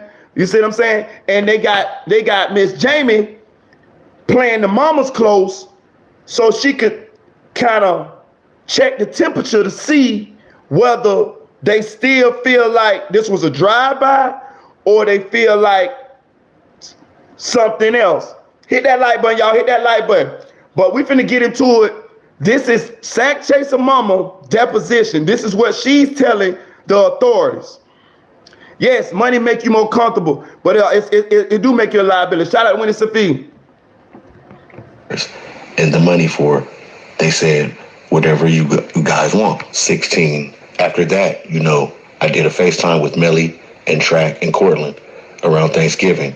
And Jamie, like I said, she had been in and out, showing herself friendly because they kind of were like, let her deal with me, I guess, maybe because she was another woman too. Like I wanted to deal with the man when it came down to the finances or whatever. I mean, this went on for about a month and a half. And then I started dealing with Track about the car because Melly was supposed to be changing the car around. Okay, like I said, I'll be bouncing around in this a little bit because I'm kind of focused on Track.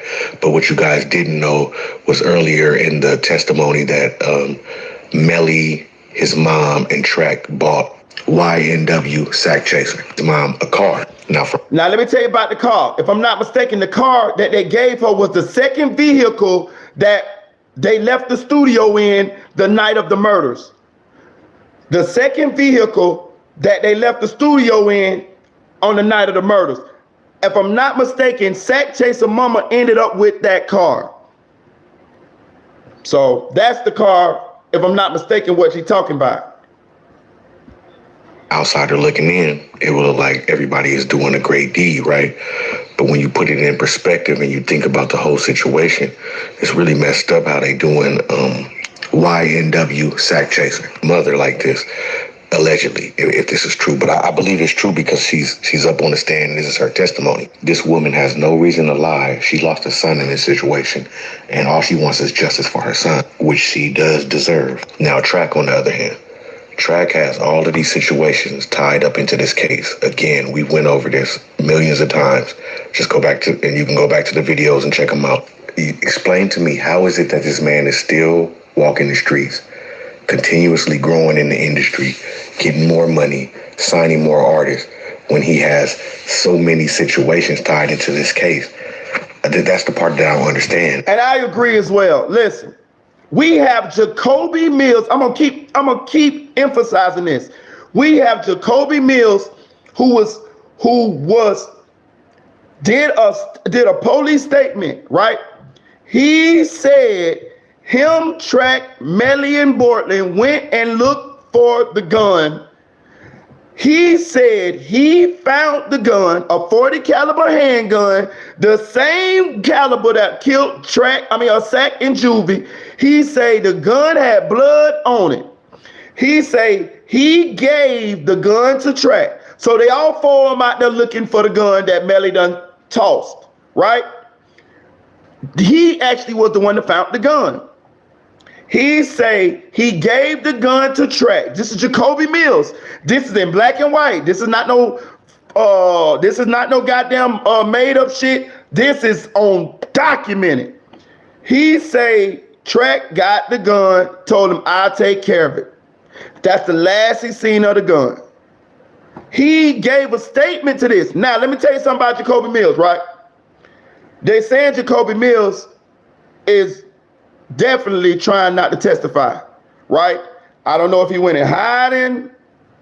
I don't know if how it's going, but he made a statement to the police. This is on black and white, right? But of course we know, even though he made a statement, he got to make it to court to testify to that statement, or I'm thinking that statement will be inadmissible, right? I'm just sharing that between us. This is the court of public opinion. What we in the court of public opinion. You feel me? So we can make a judgment on ourselves in our mind. Now this might not be used to convict Melly, but this damn show can convict them in the court of public opinion, right? So that's fact. He gave a statement to that, right? I ain't making this up. This ain't no rumor. That's fact. Okay, Track went to this woman's house, Sack Chaser mama house, called her, hey, Juvie's mama. After you know that you the motherfucker that got rid of the goddamn, or got the alleged murder weapon, according to Jacoby Mills. Boy, that's some dirty shit, boy. That's some dirty shit, boy. You gonna add insult to injury. Ain't gonna pay for the funeral. Bro, listen. This case is wild.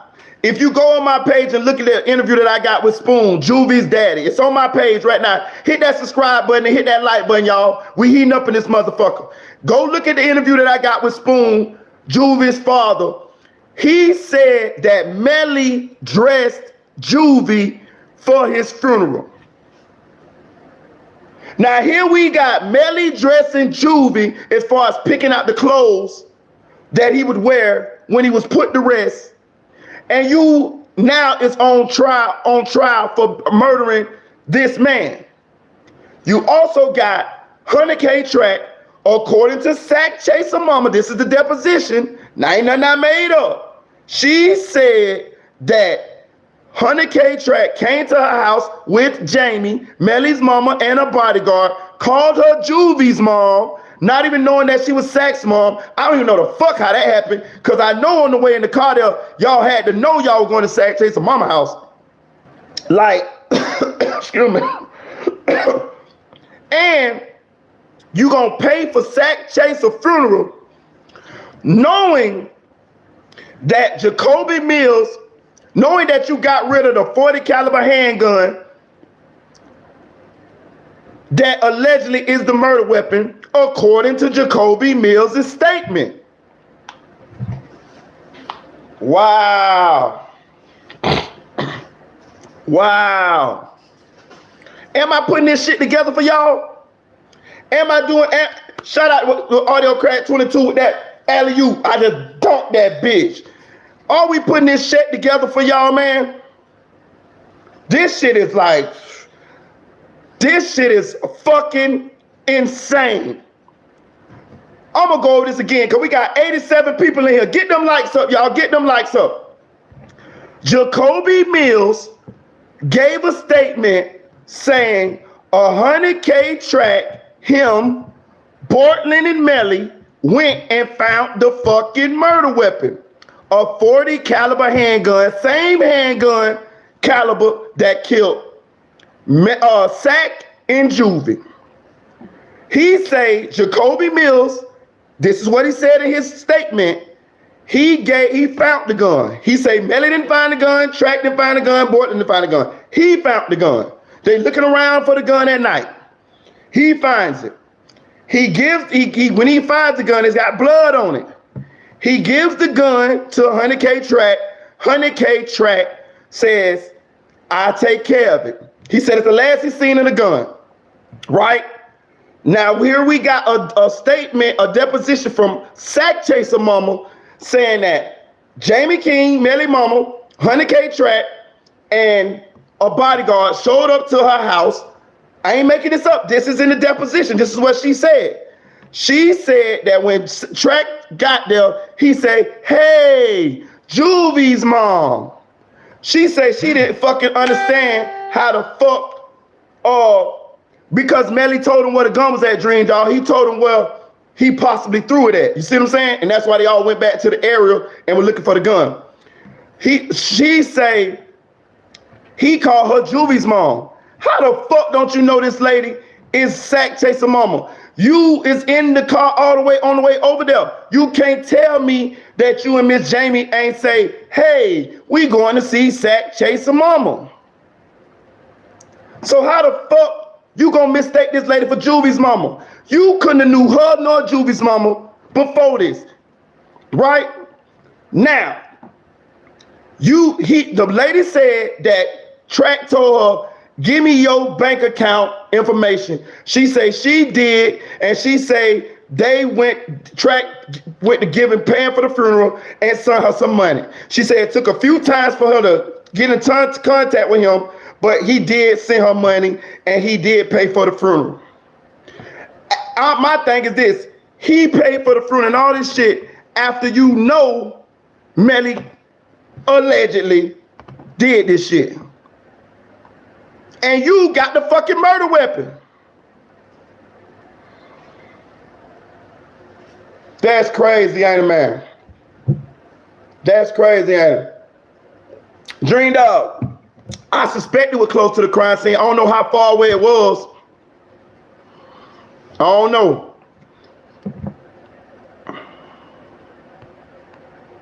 Know what I'm saying? I don't know. I want to find that out, Dream Dog. I do want to find that out. But I will say this, that part gonna come out in, well, not necessarily, because they need Jacoby Mills. It's saying, word through the grapevine, they saying Jacoby Mills is trying to not testify. He is basically probably ducked off. Track them, might have ducked him off or paid him to get ducked off, or he ducked off on his own. But the word through the grapevine is Jacoby Mills is definitely trying not to testify. So, but he gave a statement to the police to this, right? So this may not come into trial, because even though he gave a statement, he has to actually take the stand to corroborate his statement.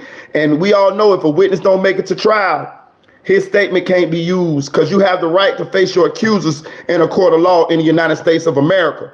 And we know that's how the mafia get off, and quite a few people in the underworld. You know what I mean? So, but I'm saying that because it is documented, it is public record, and I'm saying in a court of public opinion, whereas we trying to, put the pieces of this shit together for ourselves in our own minds,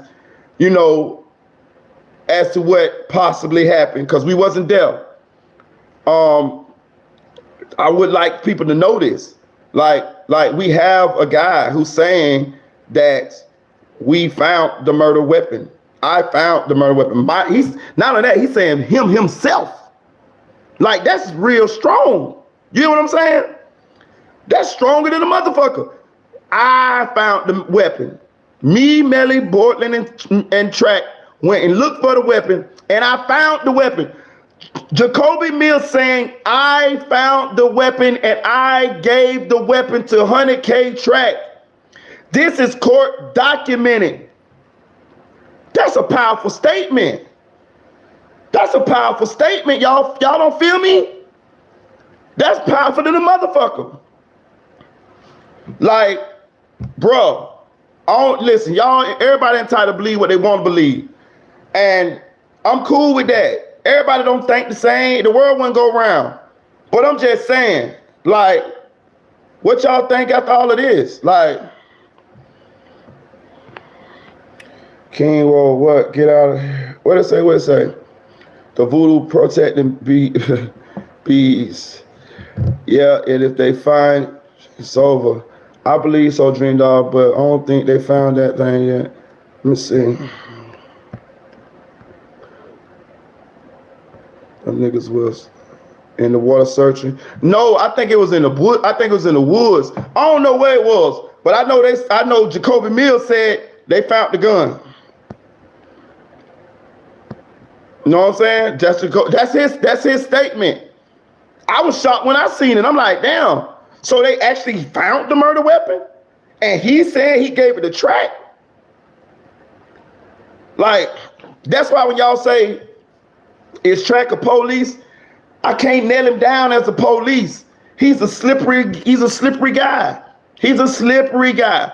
On one hand, he'll give Melly phone up, and then on the other hand, the police investigating him for leading the case in the wrong direction. The police is investigating him for that. I think Miss Jamie too. So it's kind of strange. He's a strange guy. He might be goddamn, what they call that, what that shit is, what Tom Cruise is. He might be MI6. You know what I mean? He might not just be a regular police. He might just be like MI6 or CIA or KGB or some black ops shit or something. I don't fucking know. I don't know, man. Can I say track the police? No. I'm talking about a real police. No. But can I say there's a lot of policey shit going on around him? Yes. Yes. And I'd be a goddamn fool if I can't say I see that. Like, you gave the fucking phone up, man. The same phone that they using against Melly. The same phone that they using the text messages, and they found the message or correspondence where he was trying to put a hit on his mama. This is fact.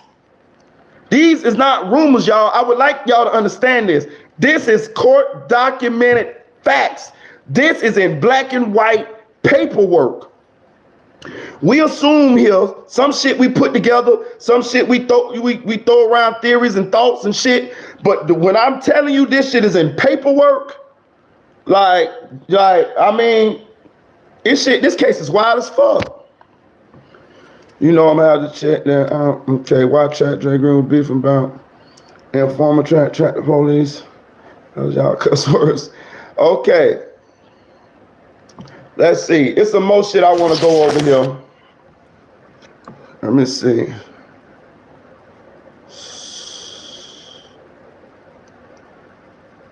Now I'm gonna say this. Audio Crack 22. Let me tell you what I'm gonna do. I listen to the rest of your videos, right? I'm gonna stop right now because I actually like what you did, and I actually gonna do another video. We're gonna do the next video I do. We're gonna go through the rest of these motherfuckers. You know what I'm saying? Now I would like to open discussion as to what y'all feel. Y'all can ask me questions, and we can talk about what we have discovered or learned or went over tonight.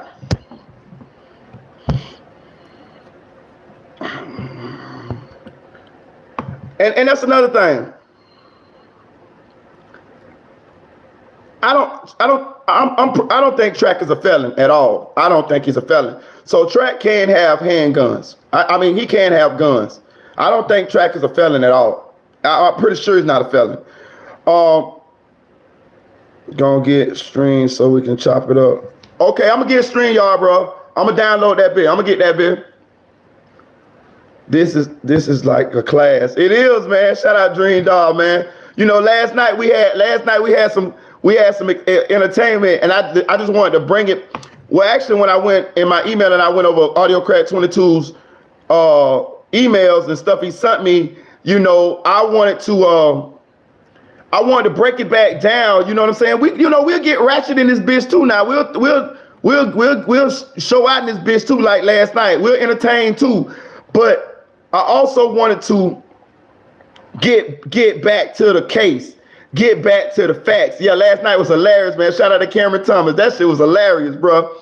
And you know, we'll still do that. We'll get live in this bitch.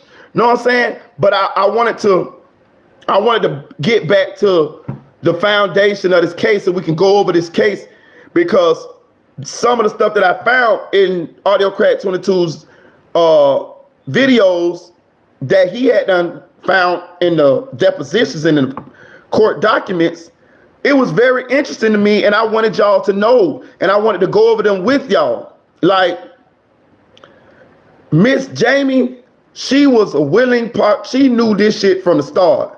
She was right along with Track, going to Sack Chaser Mama house, playing the game, acting like they was concerned and they was helping out with the funeral arrangements, and if you need any money, call us.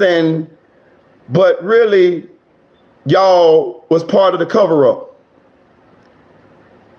This ain't my opinion. This is what Jacoby Mills, I'm gonna say his name 1,000 times. Jacoby Mills said in his police statement, and this is what we seeing. I wouldn't have never fucking knew that Track had the gun. Jacoby Mills gave a statement to that. I didn't know. I promise, I did not know that shit till a couple days ago. And I've been talking about this case. Nobody told me that. You know who told us that? Ace Hood documentary on Spotify. Go check it out. Episode 6. I even remember the episode. Jacoby Mills, one of their homeboys, one of the YNW guys' homeboys. I don't know if he Army Gang. I don't know if he YNW. I don't know, but I know he was one of their homeboys. He gave the police a statement saying this. So, hey,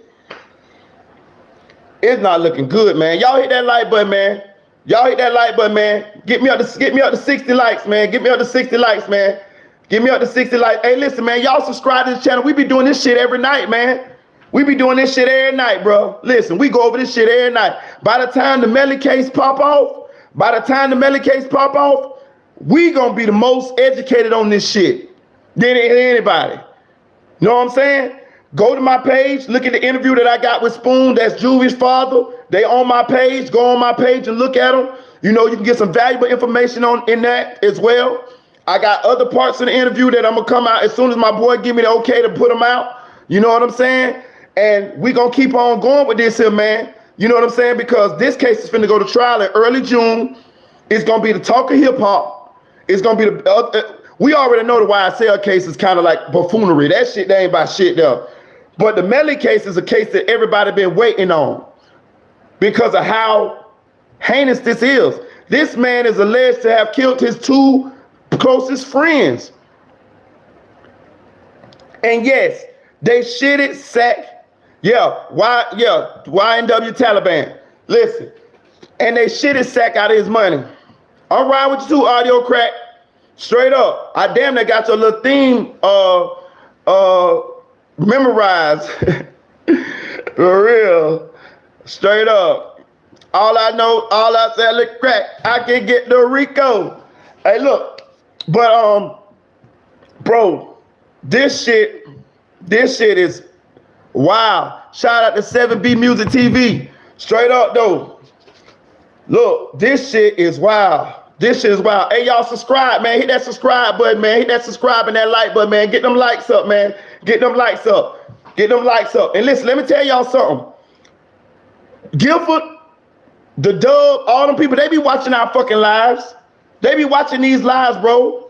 They be watching these lives, bro. For real. Shout out to Chicks 1000. Shout out my dog Dream Dog. Shout out Sophisticated Nunu. Shout out Battalion Bully. Straight up though. Shout out to Squiddy. You know what I'm saying? But look, you know, it's a shame that these boys had to die.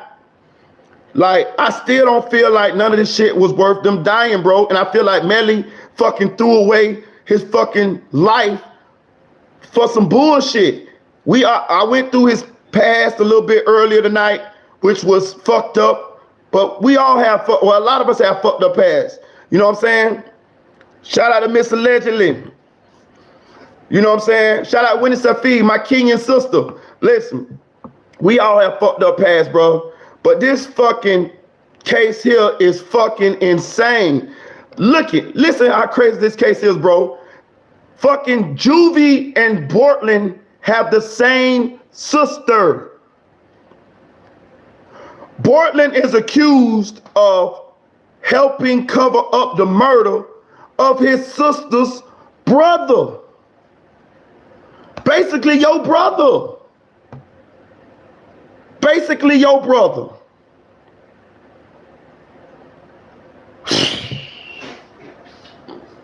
Do y'all hear me, man? Juvie and Portland have the same sister. The girl daddy is Spoon, Christopher Thomas Sr. Juvie is Christopher Thomas Jr.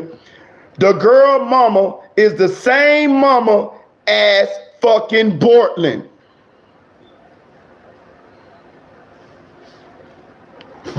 Yes, this is fact. This is fact. Juvie and Portland got the same sister.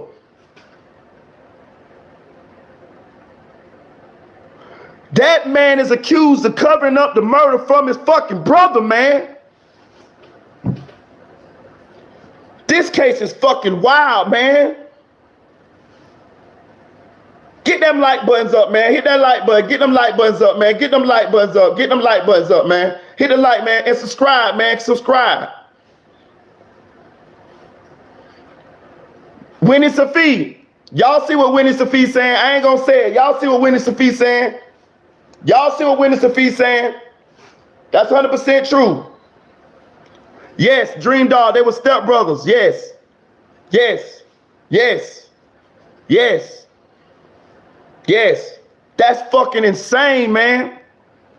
And Portland drove them boys to the fucking hospital and tried to cover this shit up. And that's your fucking brother?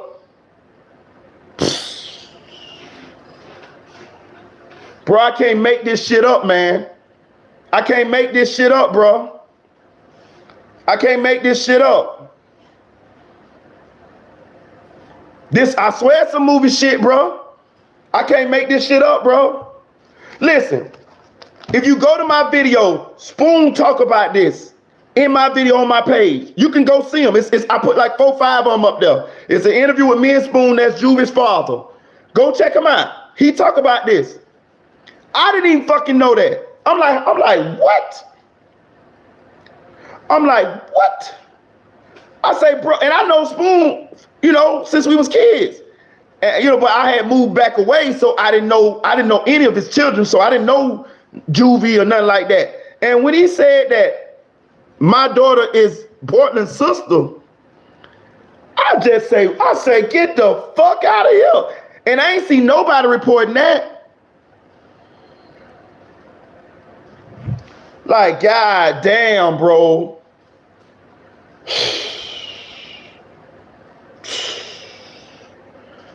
This case is crazy. Like y'all say, some movie shit, bro. Some movie shit, yo.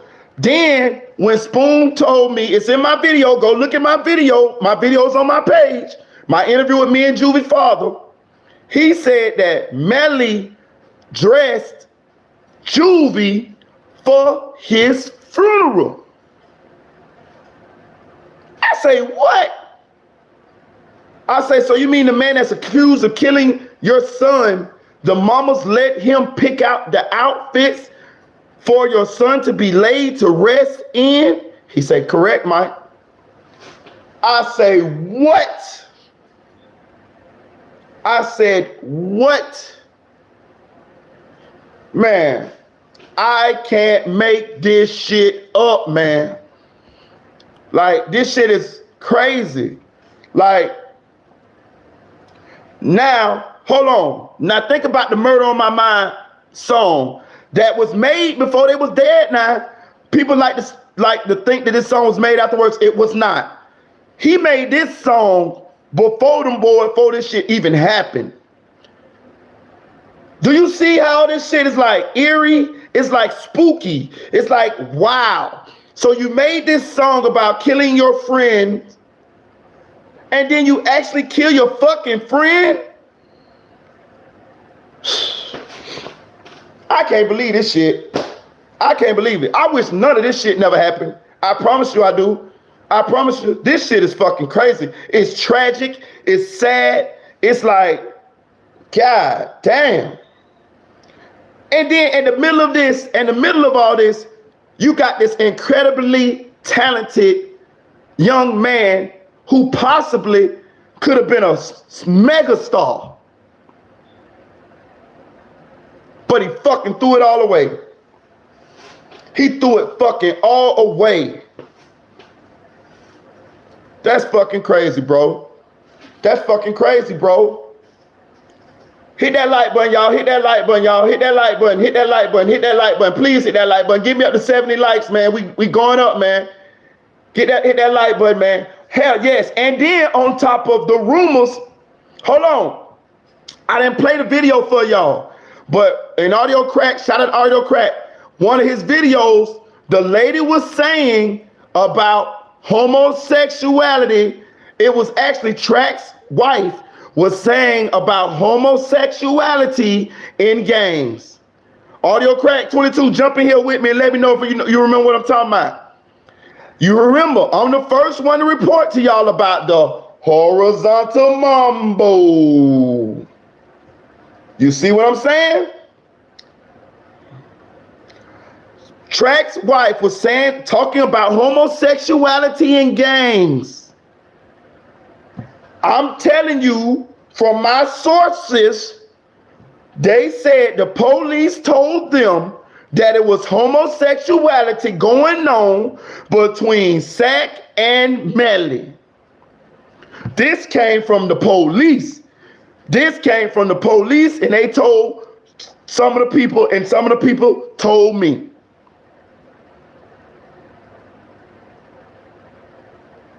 This case is fucking insane. You know what I'm saying? I don't know if they lying Black Excellence. I hope they is, because I know what I like, and I hope them boys like what I like. And I'm not saying the boys ain't doing, hey, I don't know. I wasn't there. I wasn't lining it up. I don't know. I'm just reporting what was reported to me. Yes, and about the situation that Sack had when he allegedly had some kind of sexual contact with his little sister.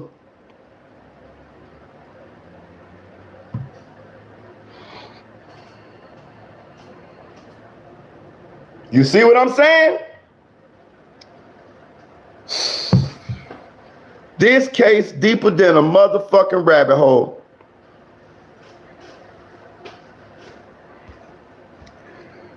Yeah, I see about the 10-9 Jake situation, man. Hit that like button, y'all. Hit that like button, y'all. Please hit that like button. Hit that like button. I seen the 10-9 Jake situation. I still got to dissect that a little bit more. I think I'm still in denial a little bit. I think I'm still in denial about 10-9 Jake, man, because I really like 10-9 Jake content, man. Shout out to KL1K. And I don't know. Let me do a little bit more digging on this 10-9 Jake connection with Track, because my sources are saying that 10-9 Jake was covering for Track. That's what my sources were saying. I cannot totally, I can't totally say yay or nay. I got to do some more digging. You know what I'm saying? I got to do some more digging. But it is being said that yes, 10-9 Jake was kind of covering for Track, man. That's what I'm hearing, man. That's what I'm hearing. Listen, I watched it. Listen, shout out to Audio Crack. He sent me a video on my email about that situation. I watched it, Crack. But I gotta go over it again. I gotta go over it. I gotta go over it again. I gotta go over it again. Cause I listen. I'm with you now. I'm on your side. Cause my sources told me something similar to cooperate with your theory. Your theory was. You know what I'm saying? So I just gotta put it all together in my head before I actually be feeling comfortable enough to make a statement on how I feel.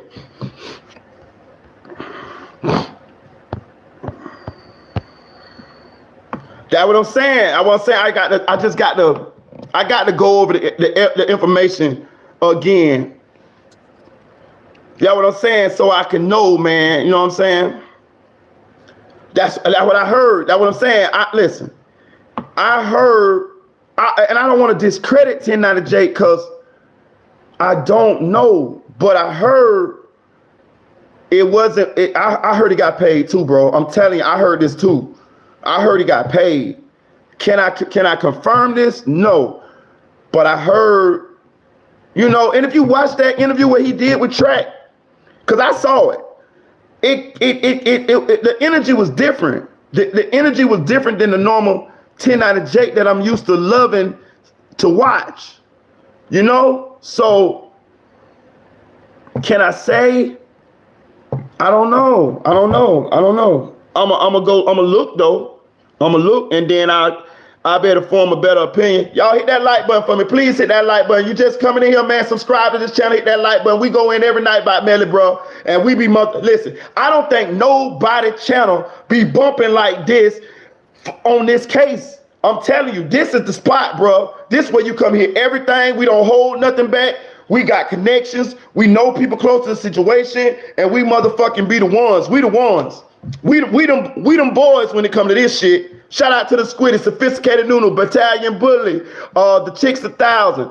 Know what I'm talking about? Shout out to Audio Crack 22, threw me that alley-oop and I dumped that bitch tonight. Straight up. For real, shout out to King Morado too, but yeah, some valuable information here tonight. I appreciate you sliding through, man. Shout out to Cameron Thomas, man. Listen, man, I wouldn't be no me if it weren't for y'all, man.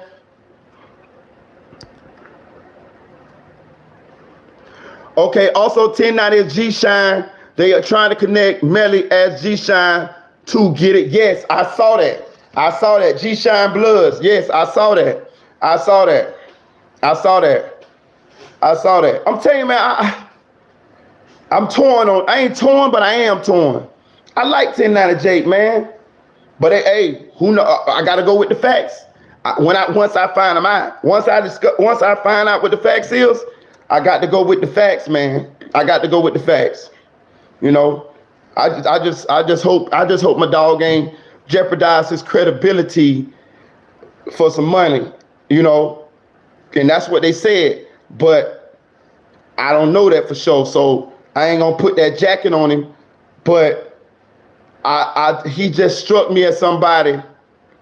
I like 1090 Jake. I'm telling you, he just struck me as somebody that knew that he can't jeopardize his journalistic credibility for money. Okay, so put it this way, bro. Let me tell you some real shit. That just like say when this platform blow up, right? It's a lot of platforms that celebrities pay to spin a narrative for them, right? As a journalist, bro, you cannot let them pay you to sway your opinion. You have to have morals. You have to be able to say, fuck that money and just hold true to your morals. You know what I'm saying? Because after that, you're tainted. Right? You can't be a sellout. And I'm gonna tell you something. That's one thing I pride myself on. I'm a loyal motherfucker. I really don't give a fuck about no money. I'm gonna be real with you. I don't really care about money like that.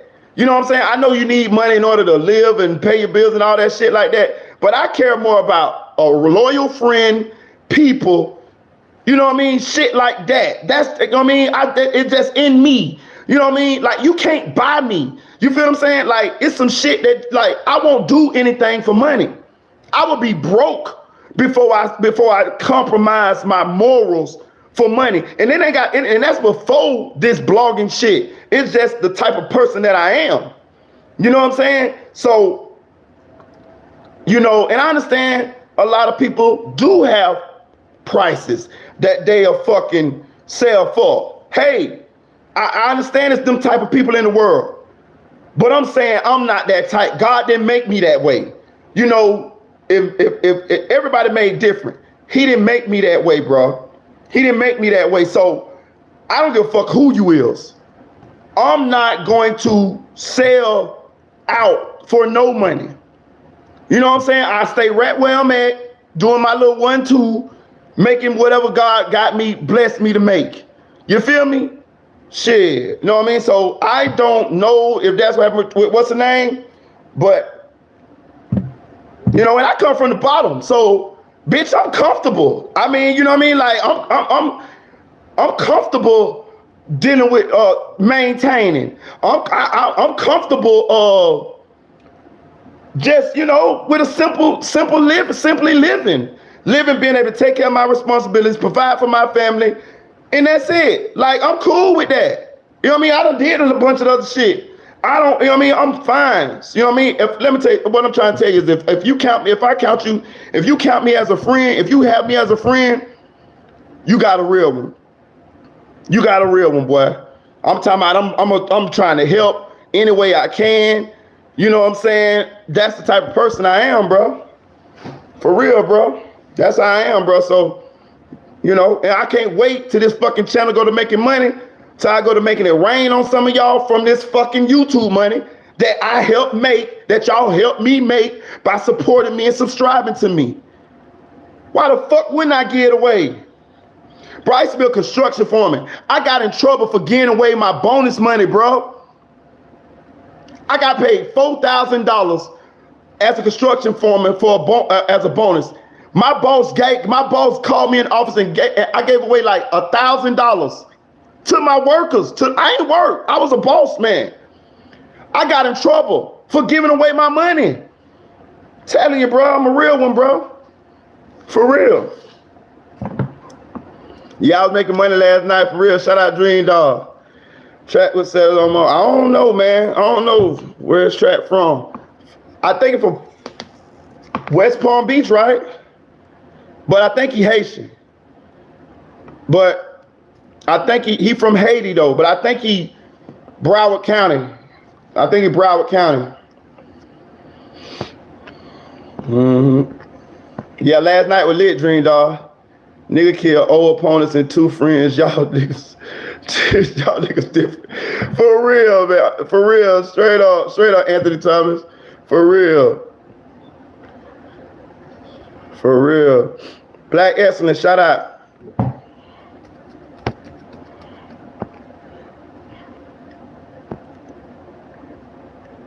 Yeah, it looked like Track running around. I mean, I don't know the 1090 walk around bodyguards. I would assume he might have a few. I don't know. I'm back now, poor Melly. Shout out to Sophisticated Nunu. Everybody don't. You can tell who's wrong. That's what I'm saying. That's what I'm saying. Cause I don't watch 1090 Jake a lot of times. She say Jake don't cover for everybody, though. You can tell who dropped that bag and who did it. Yeah, I was saying I don't watch Jake a while long enough till you can tell sometimes his energy just be different. I'm not gonna say somebody dropped the bag, he got paid, but I'm gonna say you can tell his energy be different from different people that he interviewed. And I was just, when I saw the Track interview, it just came across like he softballed it. You know, it felt like he threw Track a softball, you know. Okay, put it this way. I'm not as thorough as 1090 Jake is, right? 1090 Jake is thorough, right? When he do his goddamn research, he thorough, right? How the fuck can I just come up? Well, me, with y'all help and the alley-oop we got from Audio Crack 22.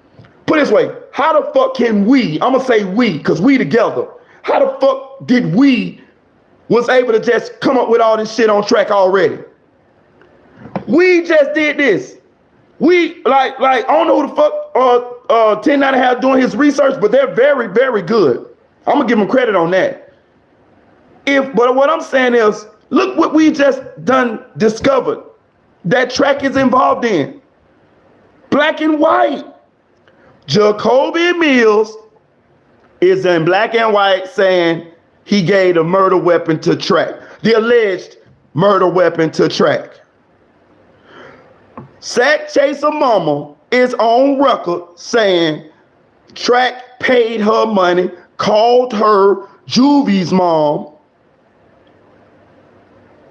after the murders. So that means you did this shit after you allegedly knew what happened.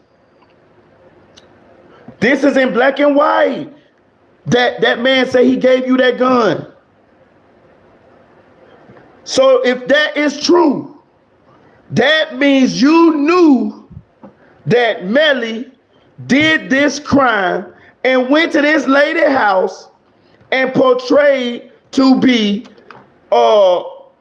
sympathetic to what happened to her son. Well, maybe you was. I ain't gonna say you weren't sympathetic. You can still be sorry. I'm gonna say this. I don't believe Track wanted this to happen. I mean, that would be fucking insane for him to want his artists to do this shit. But I'm saying you helped cover it up, bro. We see this from the depositions, from the statements. So I'm saying if we could figure this out, I know 1090J could figure this shit out. Cause he more thorough than us. Whoever the fuck, or maybe he ain't, but it seems that way. He put it together real nice. Whoever the fuck do the research for him, kudos, nigga. Kudos, cause you motherfuckers is deadly on that digging up motherfuckers' past and shit like that. So I'm just saying, if you want to know, it's not hard to find out, is what I'm saying. And I'm saying how he tried to spin the Track giving up the phone. I'm telling you, my source is saying that he gave that phone up because they had his ass for an immigration hold. They say he was in jail for like 30 days. I don't know if that's true, but that's what my sources said. They say they were holding Track ass for about 30 days. I'm gonna double check that. Let me write this down. I'm gonna go back and double check that.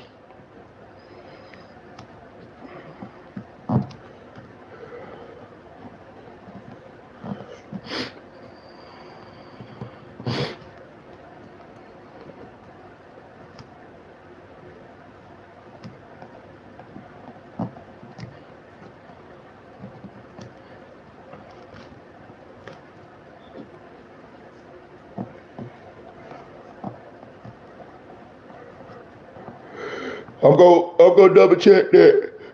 I'm gonna double check that. Hey, hit that like button, y'all. God damn it. Hit that like button, y'all. Hit that like button. Please hit that like button. We rocking in this bitch. Let me see what we got. Yes. He wasn't thinking it was gonna end like this. Tapinga. Ooh, I hear you. I hear chicks 1,000 tapinga. He was like saying, so he probably put that in his ear to do that. They ain't think it all the way through. I don't know. Push Time TV was that supposed to be a next test message? What I said. He saw like I thought he killed them because of extortion and rape. Could have. And listen, I put it this way. He definitely. Honestly, the info 1090 is public information. Some of you may pay for it, but it's easy to obtain. Okay, shout out to Audio Crack 22. Listen how Jake defended Track against YNW Taliban. That's what I'm saying. Allegedly, I'm sure he does. He couldn't battalion. He already sold his soul to be famous. This deal was already made. Now he had to pay the piper, bro. That's another thing too. Did you see all that demonic shit that Melly had in the Murder on My Mind video? Like, god damn, bro. 1098 pays for information. Oh, shucks, I know. Man, they should have went to the woo lady. Man, shit. Cause we ain't dumb. Shout out, love your money. Tracker AK Officer Francois. Couples Carolina, everything. Shout out to you. Love your money. We the real life prosecutors. We don't fuck off over here. Shout out King Morado, Nunu, the devil and Satan is real. Trust me, I've seen him in many forms. I believe that too, bro. If you're gonna believe in God, you gotta believe it's a devil. For real. And I know God done brought me through. For real. I done been in too many fucked up situations and God done brought me through. So I ain't, boy, hey, I'm a believer. Shit. Maybe he's scared cause tracks tied in. He might be, man. Listen, I'm gonna tell you something. The track definitely tied in.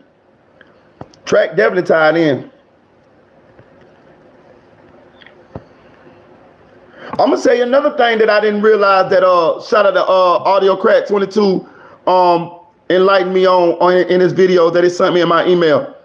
Do you know Wiz the Wizard, who was Kodak's artist, who got killed a little over a year ago? You know Wiz the Wizard and Melly traded tattoos? You know Wiz the Wizard got YNW tattooed on him, and Melly got whatever Wiz the Wizard's clique tattooed on him. And Wiz the Wizard was under 100K management. That's crazy. Wiz the Wizard and Melly traded tattoos. Right. Shout out Audio Crack 22. And Wiz was signed to 100K management. Yeah, Wiz the Wizard from Hollandale. Yeah. That's crazy, ain't it? That's crazy. So Wiz the Wizard, God bless the dead, got YNW tatted on him. And Melly got whatever Wiz the Wizard click, I can't remember, he got that tatted on him. They traded tattoos. Hit that like button, y'all. Hit that like button, man. Please hit that like button. We cooking in this bitch. That's crazy, ain't it? That's fucking insane. Like, I mean, this rabbit hole gets deeper and deeper and fucking deeper, don't it?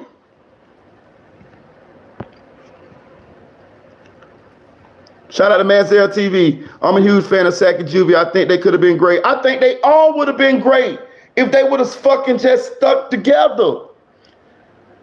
You know?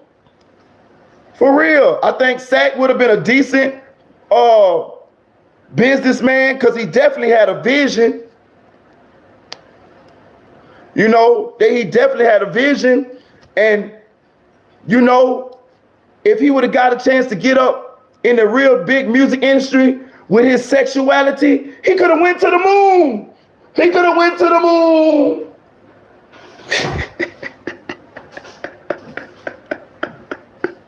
Cause we all know, boy, once you once you what that motherfucker name? Lil Nas X, you can go anywhere. I'll tell you, Sack could have made it. Juvie could have made it. Melly definitely was gonna make it. Portland, he could have been like the dude in the St. Lunatics with the mask. You know what I'm saying? He could have been like the dude that be with Busta Rhymes. Touch your hands where your eyes can see.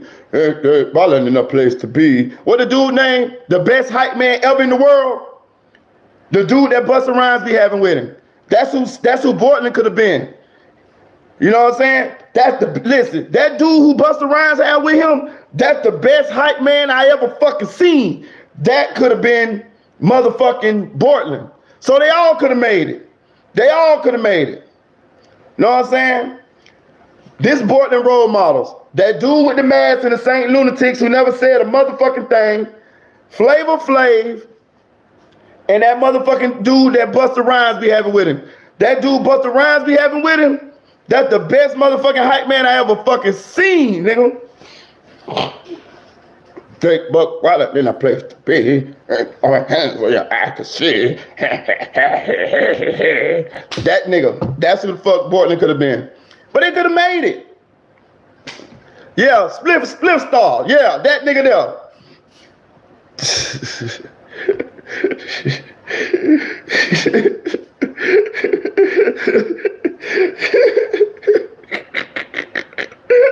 That nigga with the mask, bro. I'm telling you. We don't know what that nigga did. That nigga just had the mask on. That's all that nigga did. That nigga should have been happy to get a check, ain't him? Shit. Yeah, but I wish they would have made it, dog.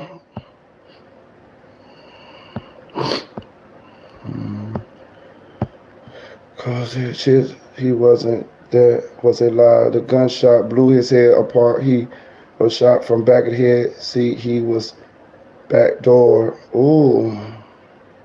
Damn. Was his head with the bonnet on? Who the fuck? Oh, you talking about Wiz the Wizard?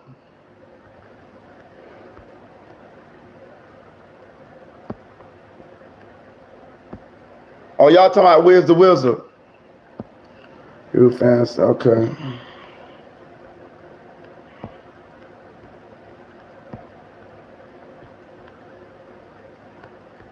Wiz found chopped over, just beat up to death.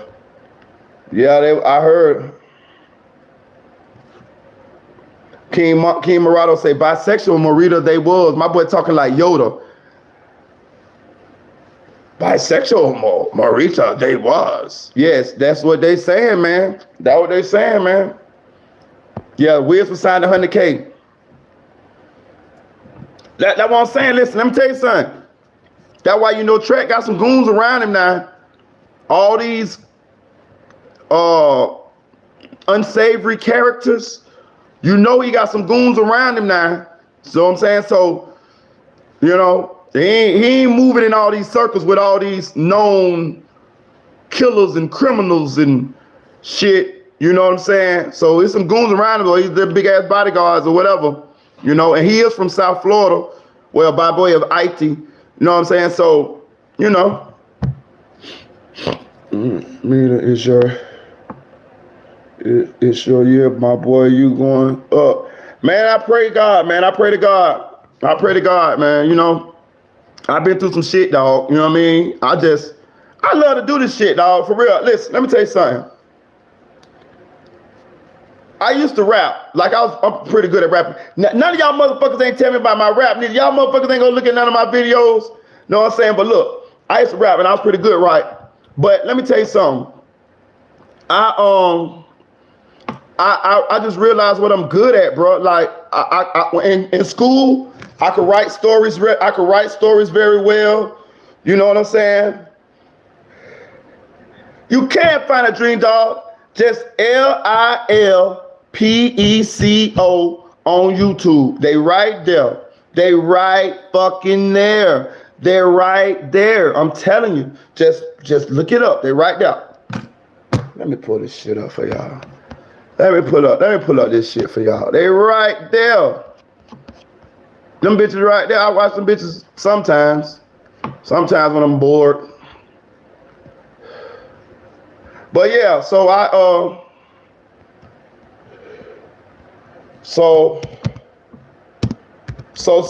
just realized what I was good at.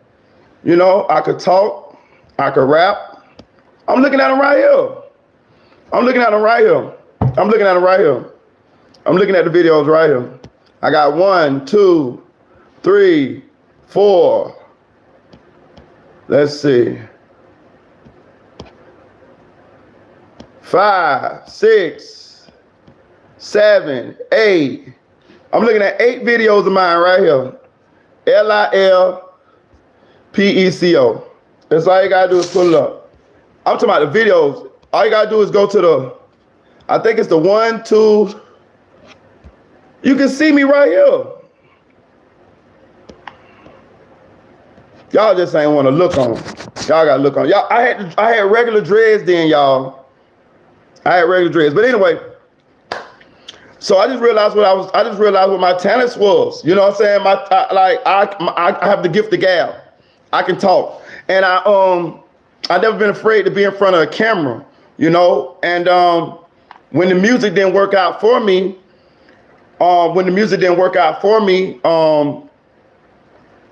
you know, I just tried to find something else that I could do that I love to do.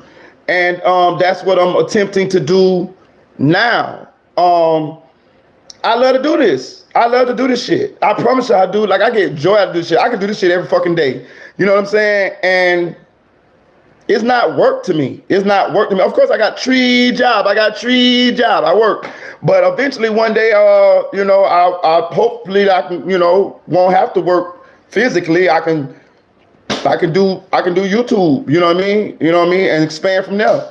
You know what I'm saying? I see 1090 Jake now with the motherfucking big chains on. I see motherfucking Aunt Glizzy. I see motherfucking King AK-47 and all of them boys doing their shit.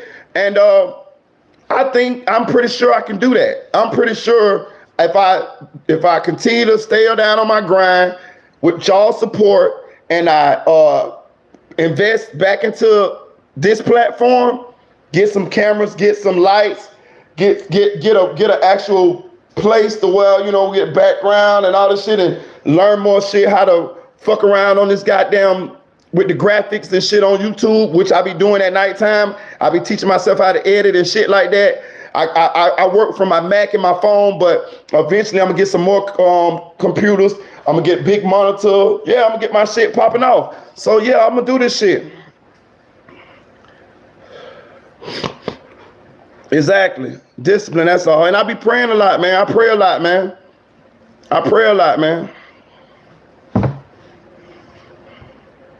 Track it from Lauderdale? Okay. Sack showed Melly a lot of love in his music. He always said, Melly for life. I wish them boys just would have fought it out. They tried that TV, Manziel. They saying that's what Manziel TV. They saying that's what started this shit. They saying when Melly called Sack them out, said he wanted to fade everybody in the house down there, and he fucked around and ran up on that motherfucking silverback gorilla with that face of an animal cracker, and Sack knocked his motherfucking goals out in front of his girlfriend. They say that was one of the things that was like, you know, he couldn't get past. Allegedly, because we don't know what was going on inside Melly's mind, but allegedly, they saying that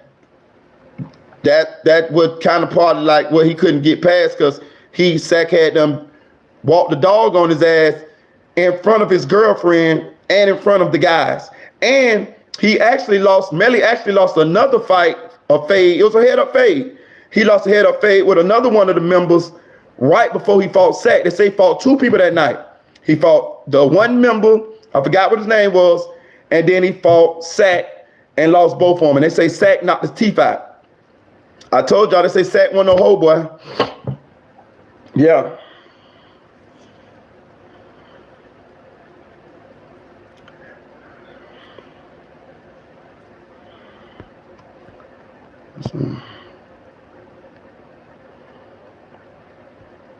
Let me see.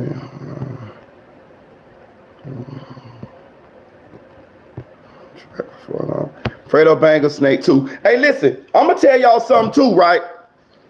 And this is my theory. I don't know if I ever seen nobody ever say this, but I'm gonna say this too. Shout out Sophisticated Nunu. I'm gonna say this too, though. I think Melly inadvertently is the reason King Von got killed. Do y'all remember me stating this before? I think I made a video on this before. It's been a while, but I think I made a video on this. I actually think Melly inadvertently, cause and effect. I believe Melly set in motion the things that got King Von killed. Think about it now. Let me tell you how. Melly was cool with Dirk, King Von, all of them, right? Exactly, Deuce. King Von inherited the Melly young boy beef. What happened at the record label? The fight between Sack Chaser Melly and Young Boy and the crew. That's what started the beef between Young Boy and Melly, right? In the crew, right? Sack talked about it on live, right? After that, Melly goes down for these crimes, right? Melly and King Von was tight, got songs together. Even Melly used to call King Von them from jail, right? Melly used to talk to King Von and Dirt from jail, right? King Von started fucking with Young Boy because Melly and Young Boy had beef. That's how it initially started. King Von was riding for Melly. That's what happened. Melly had gotten a fight at the record label with with Young Boy and the crew. Sack Chaser talked about it on his live. Sack Chaser went through the whole fight, and I like how he broke it down. King Von inherited the beef because he was riding for Melly. And then it just spun into Young Boy had King Von girl, and King Von ended up with Young Boy girl, and then it just ballooned from there. And then we all know the situation with Quando Rondo, who is Young Boy's artist. Cause think about it, even King Von was tight with Quando Rondo at a time. Then they had to fall in that because of course Quando Rondo had to pick a side. He had to pick the side where he was signed to. He was signed to Young Boy, so he had to pick that side. That's why Quando Rondo really didn't want to fight King Von. He really liked King Von, but King Von was like, "Fuck that! You on that side now?" You see what I'm saying? So now that takes us to how fucking Lil Tim fucked around and killed King Von, but King Von was stepping down on Quando because Quando was on Young Boy's side, which he should have been.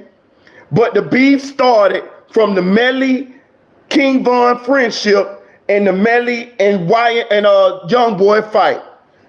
So inadvertently, Melly caused King Von's death. What I mean is he set the chain of events in motion that would lead up to King Von dying. Yes, King Von was just riding for Melly.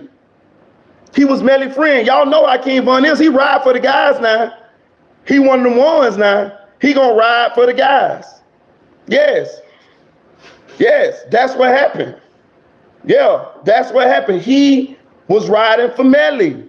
And then, you know, it just got bigger than that. Yeah. Yeah, Melly set that in motion. Cause and effect, what I mean. You know, cause and effect. Yeah. Damn.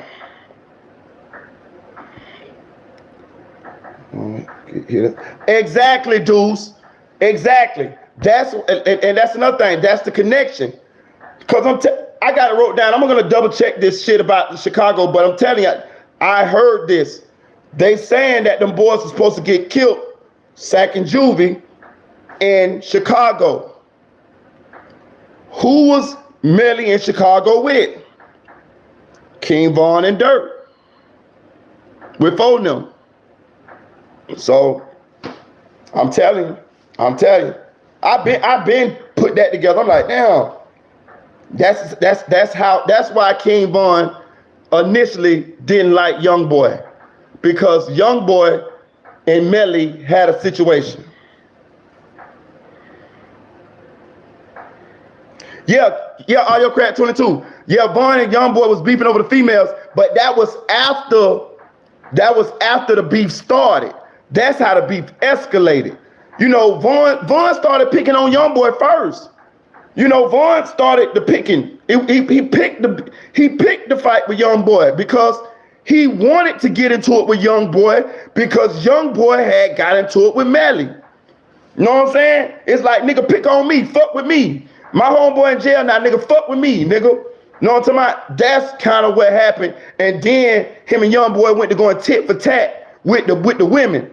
Oh, I got your girl. Oh, I got your girl. And we all know when girls get involved, oh my God, niggas with egos and pride and all that type of shit. Oh, alpha males. Oh man, goddamn. Yeah. Yeah. And I'm be honest with you. To them young ladies, I know there was some young ladies, but young ladies, man, don't do that type of shit, man. We see what the type of stuff that these guys will do when they pride get hurt, man. Let me tell y'all something. People think that you soft or you pussy or you weak when you walk away. Let me tell you something. It take more strength to walk away from a situation than it do to react to a situation. It's easy to react to a situation. Anybody can react out of emotions, right? But when you got enough strength to walk away, when your pride hurt, when your feelings hurt, when you know what I mean, when you know what I mean, that's take more strength, man. Anybody can react out of anger. I can get mad and shoot a bitch. You know what I'm saying? It take more strength to walk away, man. You're a stronger person if you just say, fuck that shit. Know what I'm saying? You know what I'm saying? So if them boys would have just put their pride to the side, we still have King Von, dog. And I'm gonna tell you something. I'm a big King Von fan. Like, you know what I mean? I love King Von music. I agree with the way he lived and the shit he allegedly did. But when it come down to the motherfucking music, nigga, it was like Tupac, nigga. You know what I'm talking about? I was like, nigga, I'm talking about King Von was like Tupac to me, nigga. You know what I'm saying? Of course, I fuck with YB too. You know what I'm saying? Know what I'm saying? That's another thing. Jay Hood saying that King Von told him that Melly killed his friends. I don't know. I can't confirm, but I do know that Jay Hood said that. Yeah, hell yeah, YB5. Hell yeah. YB the hottest thing. Listen, YB the hottest thing since sliced bread, man. Jit can come out, Jit can drop when he want to. All his shit be fire. He just got it, bro. He the chosen one, bro. I seen that. You think it's true, though? Yeah, what I'm saying.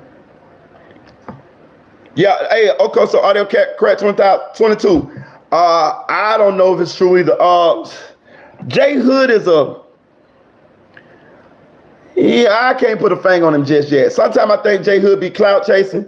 Sometimes I think Jay Hood be speaking the truth. You know what I mean? It's hard for me to say whether King Von actually told him that. Yeah, it lines up with some of the info that's been coming out. I mean, it looked like Melly. I mean, we feel like, well, I feel like Melly did it. So, I mean, would Melly tell? The question is, would Melly tell King Von that he did this? I believe Melly would tell King Von that he did this. Yes, I believe it's possible. Let me tell you why. I believe it's possible. I'm gonna tell you, yeah, he more like Tupac, for real. I'm gonna tell you why it's possible. Can you imagine Melly being around King Von, who was a demon, right? I think that he would confide that in a demon, because King Von would be able to confide in him about certain situations that he did. And it's like they in a club, you know, we in a club, you know, the macho thing. Yeah, how many bodies you got? How many you got? Yeah, you did woo. Yeah, I did woo. Yeah, I can see Melly confiding in King Von. Yes, definitely. Yeah, they can be bragging about their bodies together. Shout out Dream Doll. Yes, I can see that. Yeah.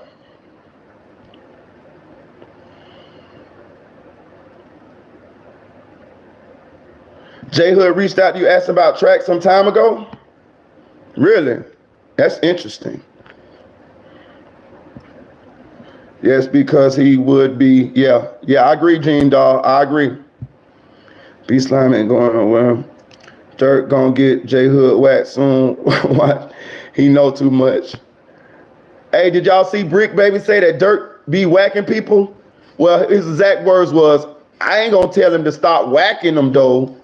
Like insinuating that insinuating that Dirk be whacking people. That was crazy. And I like Brick Baby interviews, but I was like, damn, Brick Baby, why you said that though? You know what I mean? Like a little bit too much, Brick Baby.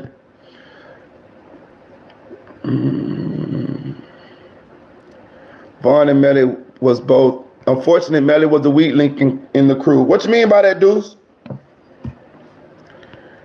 Vaughn and Melly was born a little statistic, so they connected on that level. I agree, firstborn. So who I be gonna be sacrifice gonna be, cause G Money was for him and Fredo need on his own, man. Shout out to G, rest in heaven to G Money, man. I really like the G Money music, man. Know what I'm saying? With that pistol, I'ma ride with it. I like the G Money music, man. For real. I like the G Money. I think it's safe to say that Fredo done surpassed G Money though. He done became a bigger star than G Money. Now, had G Money still been alive, I think they both would be up there. I really like G Money. A lot. Melly need a hug. Shout out Black Excellence. Melly was a follower who has followers. Brother, you right, Deuce. The blind leading the blind.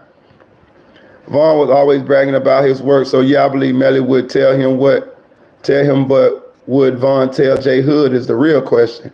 That's a fucking good fucking question, Dream Doll.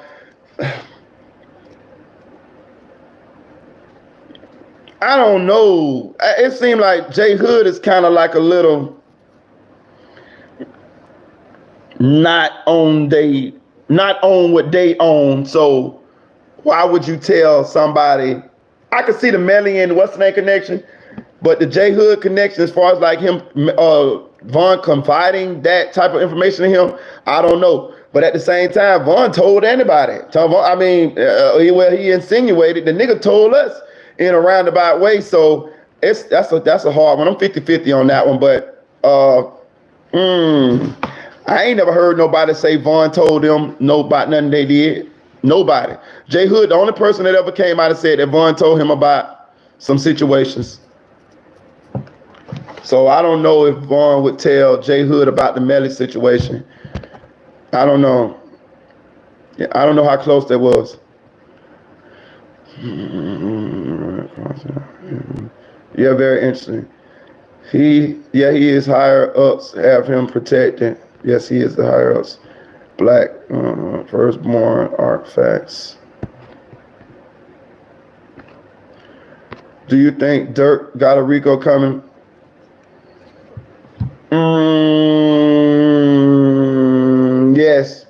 Yes. But I'm gonna tell you, yes. But the thing about it is,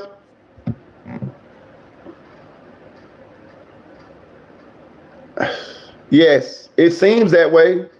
It definitely seems that way. Like, okay, so what we have seen in the hip hop game in this past year or so,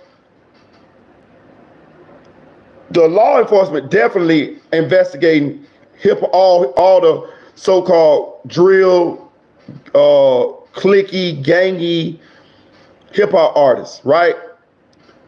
You got YSL, you got Lucci and them click, you got even some of the Sauce Walker and them people went down. You got Hot Boy click down in Florida. I forgot what their names is. Some of them. They even investigate Melly for a game with the YNW. Yes. Even I think Youngboy had one too. You know what I'm saying? But I don't think it was a Rico. But I'm saying, like, yes, they get invested. He's getting investigated. He's definitely getting investigated. With him being connected to all these deaths, Dirk done had more deaths around him than shit anybody in the rap game. I'm talking about through his whole career. Like Dirk has had over 20 people die close to him since he's been a celebrity. You know what I mean? Like, his brother, God is dead, just got killed, you know? Like, so, I mean, watching what the police doing now, I'm pretty sure he's being investigated. Now, the question is he doing anything illegal in order to get charged with anything? I don't know, but I will say this. It was real strange how he could have a shootout in his house and be on house arrest. I mean, be on what they call it, what house arrest. He was on house arrest, wasn't he? Yeah, because I think him and Vaughn was still fighting that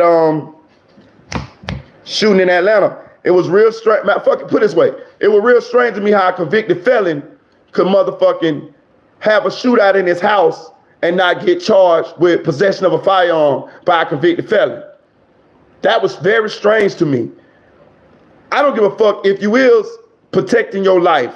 If you're a convicted felon and you kill somebody, you are in self-defense. You may not go to jail for the murder, but you definitely going for that motherfucking possession of a firearm. So it was real strange to me how it was public knowledge that he had a shootout when them home invaders came into his house. Him and India backed him up off him. I'm glad they did that. You know what I mean? They did what they're supposed to do. But right after that, the police supposed to came in and said, yes, you did the right thing, sir. Put your hands behind your back. And went and took him for the gun charge. So he didn't get his gun charge. So that was real strange to me.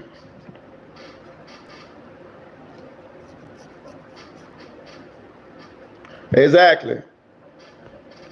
That threw me. That threw me.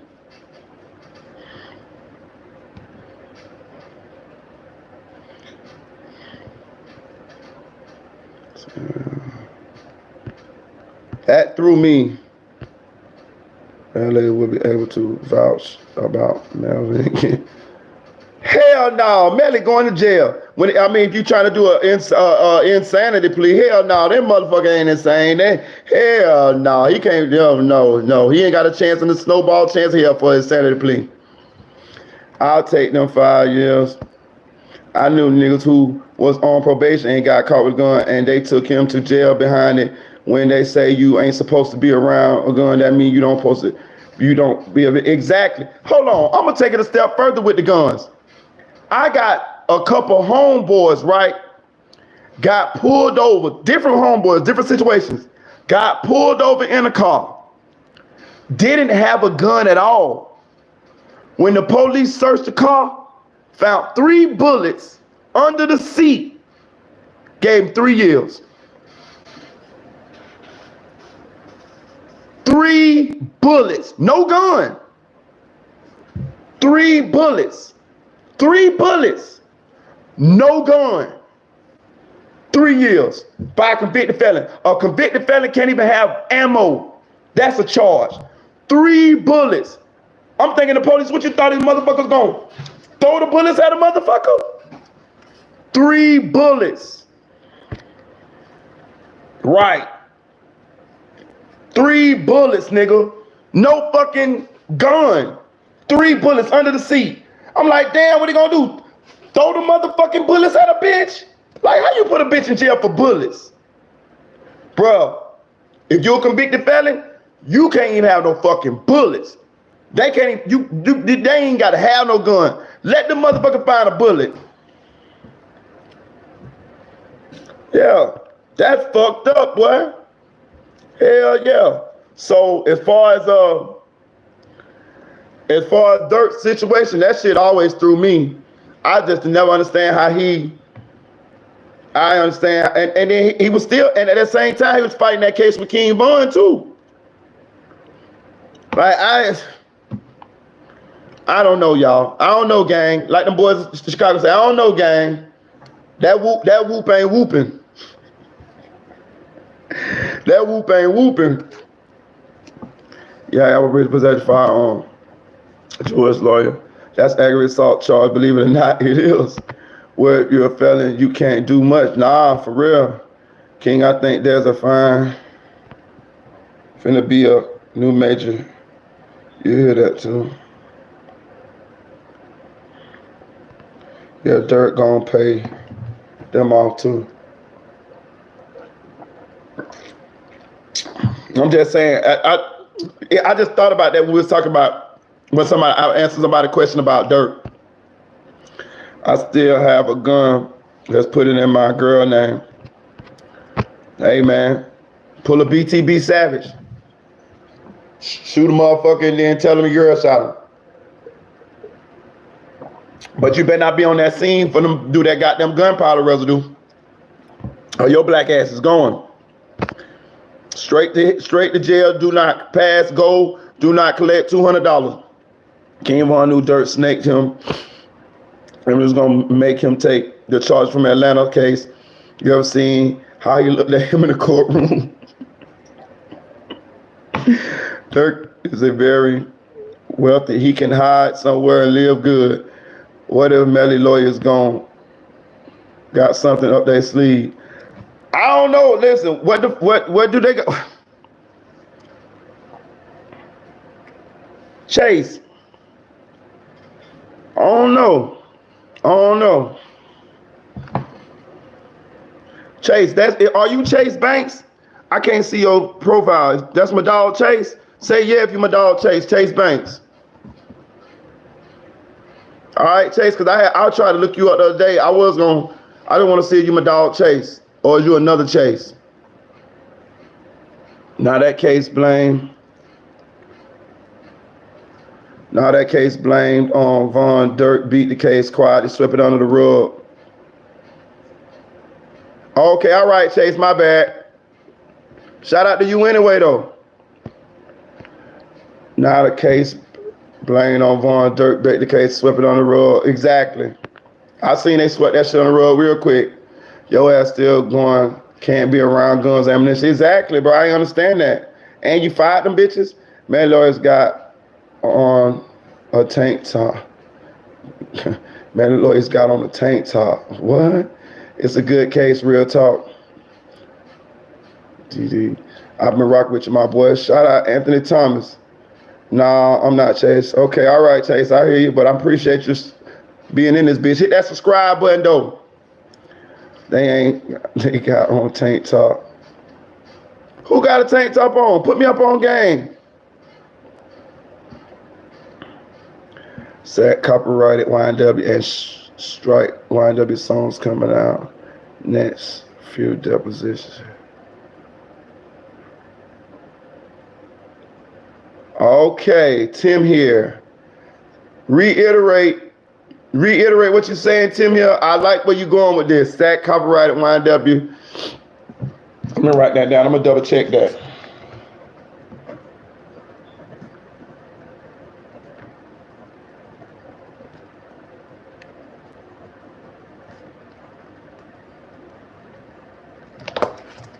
These are questions that I'm gonna find out the answers to.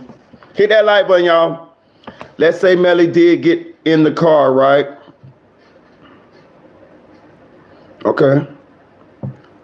I'll follow you, Deuce. What can they have up their sleeve? All the evidence pointing to Melly. That's what I'm saying. Listen, I was talking to a couple of my peoples the other night, and we was talking about the case, and we were saying, well, if Melly didn't do it, who did? Who did? Who did it? I mean, we definitely got enough evidence to convict Melly in our minds in the court of a public opinion. Fuck the criminal, the case, the courtroom. Fuck the courtroom, right? We ain't in the courtroom. We ain't no judges, we ain't no lawyers, we ain't no jury. In the court of public opinion, that nigga ass is guilty. It ain't no way you can look at all this shit that we looking at and feel like he didn't do this. Like, you know, now whether they can prove it in the court of law is a whole different story. You know, I'm telling you, I done seen some strange shit happen in that motherfucker. I seen Casey Anthony get off. I seen O.J. Simpson get off. I seen goddamn, what them boys name down there in Miami? Willie Falcone and what's the name of them? Them niggas beat a serious case. Willie Falcone, them Latino drug lords down there in Miami. The biggest motherfucking drug lords ever came through that bitch. Willie Falcone and the other dude. Boy, they had them bitches dead to rice, boy. Them boys came up out of it. Now they ended up getting them anyway on some later shit, but I'm talking about the shit they came up out of. Oh my God. You would have thought they was gone. And You know, and I thought Tory Lanez was innocent. You know, come to find out, look, that nigga shot the lady for real. Like, you know what I'm saying? So I done seen some weird shit happen. Yeah, Sal Magooda. Willie Falcone and Sal Magooda. If y'all ain't never seen that, go to Netflix and watch that documentary on that motherfucker. Boy, them boys was the shit, boy. And they had them. Them boys came up out of that case they had, boy. Them bitches came up out that bitch. Willie Falcone and Sal Magooda. Now they ended up getting them in on some other shit. But I'm saying, they had them. And they was moving tons of dope. You know what I'm saying? So I done seen some shit come. I done seen motherfucker come out some shit now. So can Melly come up out of it? Possibly. Hell yeah. Exactly. Murder's the hardest case to prove. For real. Hit that like button, y'all. Hit that like button. Boy, listen. That's what I'm telling you. Listen, y'all heard it here first. I'm telling you, I think Portland gonna snitch or switch or save his life or whatever you want to believe. Cause I'm telling you, bro, listen. Izzy ain't, he's dumber than a boss of Ross. He dumber than a, oh, and this is another thing I want to know. I want to find this. I'm gonna write this down.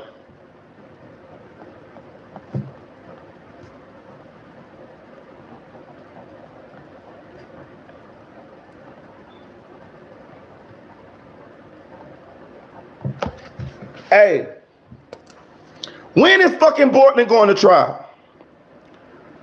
Audio crack. Do you know anything about this? When is Portland's case going to trial? I would like to know this.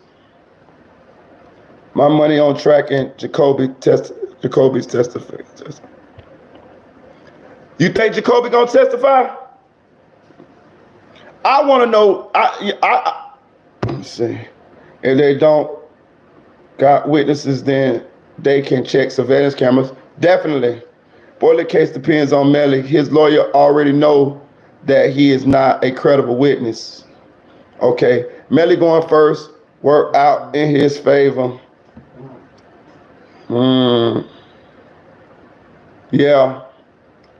Good as mine, but I'm gonna look into it and hit you up if I find something. Yeah, cause Art Portland going on that stand. Hell yeah, Portland going on that stand. He got to get on the stand.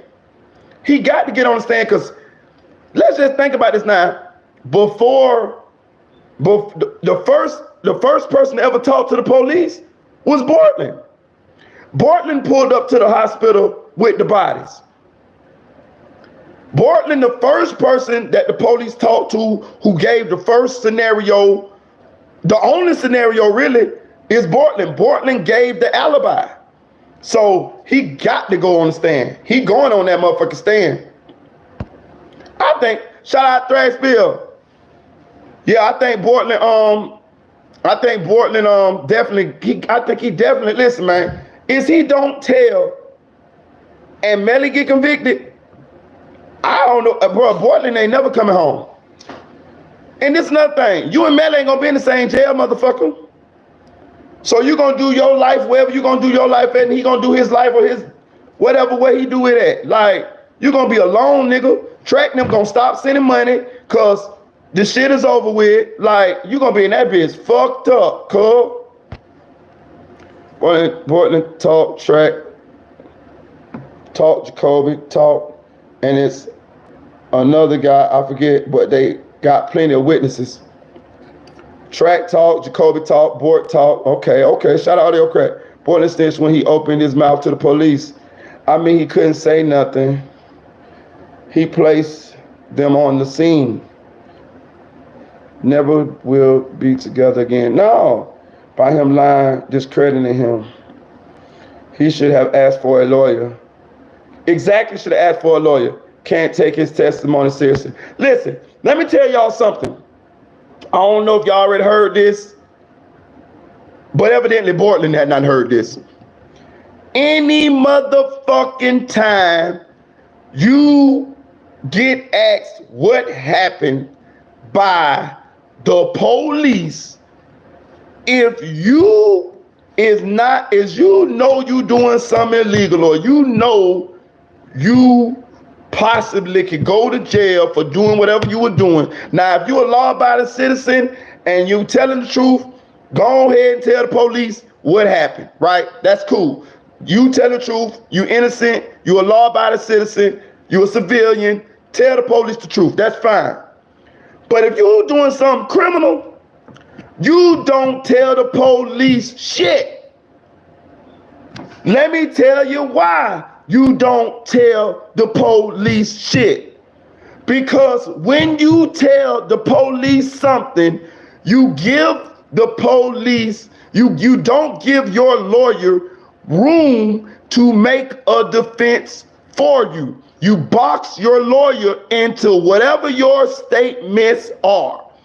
So if you keep your mouth shut, your lawyer can come up with a creative defense for you. He got a lot of room to work with. But if you say a statement, then it constricts your lawyer to where your lawyer got to come up with some shit around the bullshit that you told the police. So your best bet is to not say nothing. Tell them, I want to talk to a lawyer. I don't care how they feel. I don't care if they get mad. I don't care what they tell you in there. You want to talk to a lawyer. Yes, you don't want to make no statements. You want to keep a motherfucker guessing. Don't tell them you just came from your girlfriend's house. Don't tell them you was just over there at your friend's house playing the game. Don't tell them nothing. Let them call your lawyer, and then let your lawyer come up with a defense for you. Because your lawyer is going to know what the evidence is they have against you. You're not going to know. You're going to be in that motherfucking little white ass room, and they're going to be lying to you. And that's another thing. The police can lie to you. They can lie to you in the interrogation to get you to talk. So you need to be quiet so that your lawyer, and let your lawyer find out what they got against you, and your lawyer tell them what the scenario was as to why you didn't do it. Exactly. We have to wait to see what's coming. They was naive and they thought they wouldn't need one. Exactly. Because they use it against you in the court. Exactly. Exactly. The phone to be free, my opinion. I know a little about the law. Shout out to Chicks 1000. What chance do you give Melly?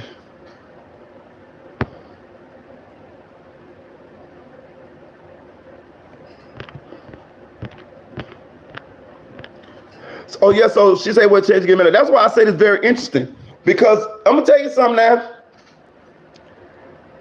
Again, we only in the court of public opinion. If you watch some of these high profile cases when it was televised, like the OJ case, I know it's a long time ago for some of y'all, but you know, any of these high profile cases, a lot of times the cases swing like this here now. One day it look good for the defense, the next day it look good for the prosecution, one day it look good for the, you know what I'm saying? So you can't say, you know, the judge might throw out some evidence, you know, somebody might get on the stand that we thought was credible, and then the cross-examination might make them look crazy, you know. So that's why this case is going to be very interesting. Hola, Marita. Hola, Marita. Buenos noches. Buenos noches.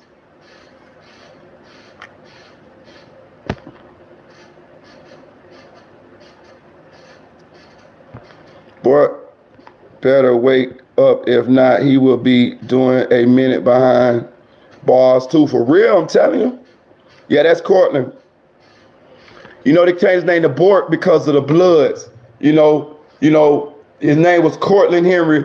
Bortland is for the Bloods. Bortland. You know, they put a B in front of everything. You think Melly gonna get on the stand for himself? Woo! Shout out to Dream Dog. That's a fucking great question. I think Marcus might could get on the stand, but as far as Melly and Melvin, I don't know.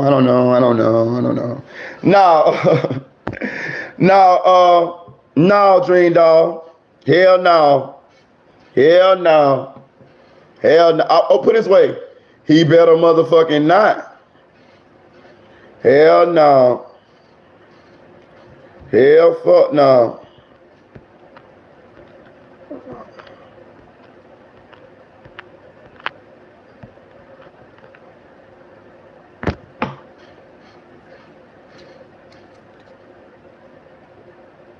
Hell no. They would cook, but off real.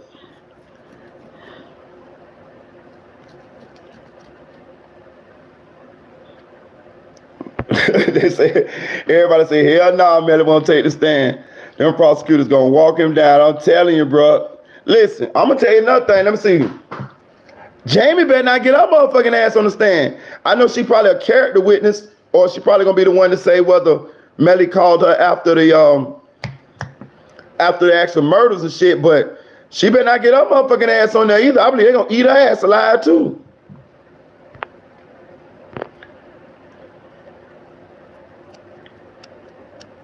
Yeah, that's another thing. Audio Crack 22. When is the phone records gonna come out from Sack and Juvie's phones? I would like to see that.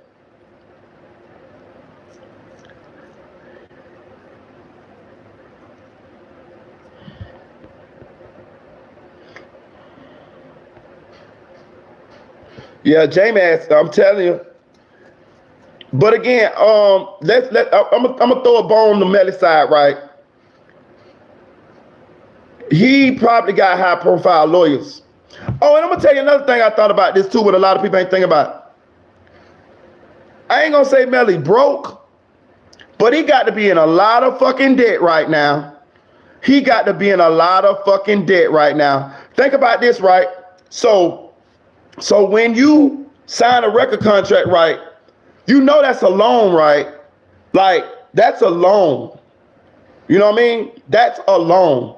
Now, where Melly might not have as much debt as others artists, they say they gotta get the records for them phones. I think they got rid of their phones. Okay. Look. Oh yeah, they probably got rid of their phones. Cool. So look. So, which mean you mean like Melly and them probably took their phones and Borden them probably took their phones and got rid of them. Okay, cool. But this is what I want to talk about Melly. What a lot of people think about. We thinking, Melly got all this money, right? He been fighting this case for about 4.5 years.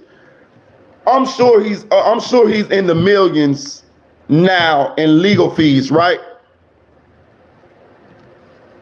Yeah, I wish all your crack. Right, that's what I'm thinking. I'm thinking Melly money might not be what we think it is, right? Because when you when you sign a contract, that's a loan. That's a loan. So you already is in a deficit. You're working with a deficit, right? Now, where Melly might not have as much expenses or debt as other artists is, he been sitting in jail. So he haven't been accumulating recording fees, traveling fees, hotel fees, shit like this, house fees, shit like that. So he probably, Murder on My Mind went 5 times platinum. That bitch sold 5 million copies. Murder on My Mind is 5 times platinum. So he probably making money off streams. Bitch don't buy no albums no more, shit like that. So it's probably just basically streams. He not getting show money. So I'm still thinking Melly got to be pretty much broke or close to being broke. If you calculate how long he been fighting his case, unless we want to believe that 100K Track been paying his legal fees, and I can't believe that 100K Track would pay Melly legal fees out of his own pocket. He might help him out after he already broke, but I don't think that's what I'm saying. I think Track spent the money. Listen, I think Track using the money from the access to Melly accounts to pay for Melly's attorneys.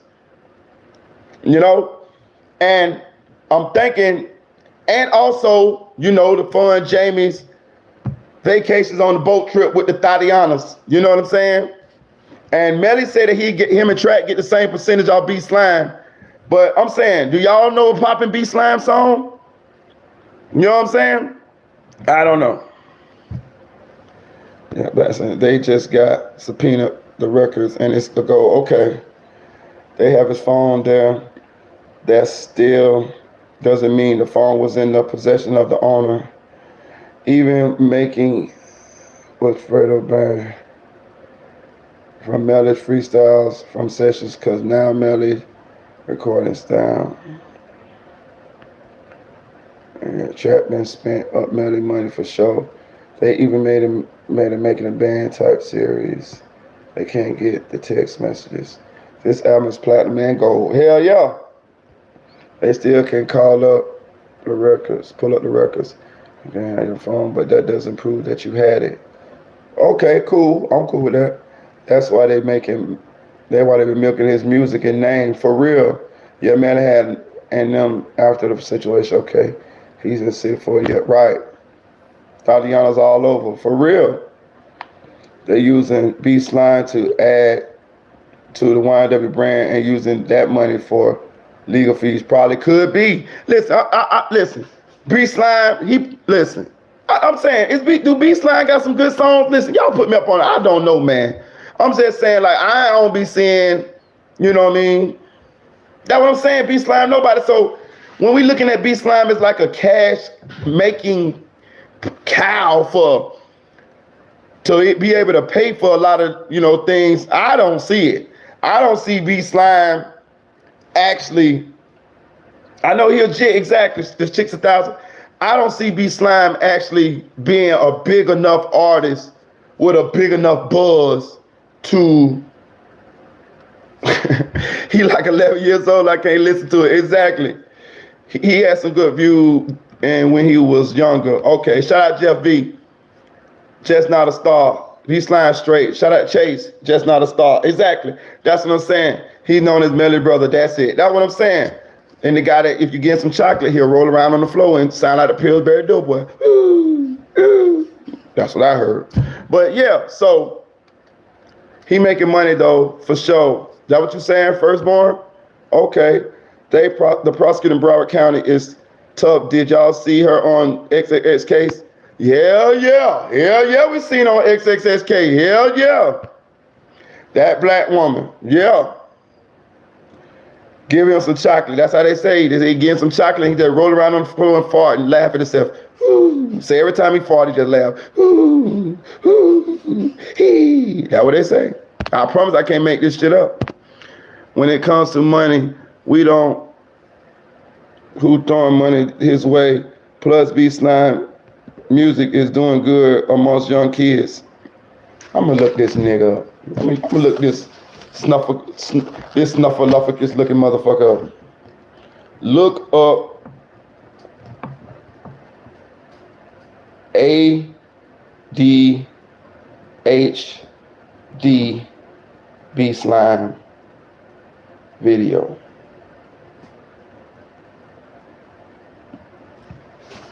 So I just wrote it down. Look up ADHD B Slime video. That gets me every time he talking about I swear. Listen, I promise to God, that's what the people told me, man. I promise you. My story is never gonna change. It's gonna be the story to the end of time. I was dying fucking laughing. I was dying fucking laughing. They were telling me that shit. I was like, get the fuck out of here, y'all. They say that nigga. They say exactly what I said, man. They say if you give him some chocolate, he get real hyper. He roll around on the floor and fart. And he laugh every time he fart. He say, ooh, ooh, hee, ooh.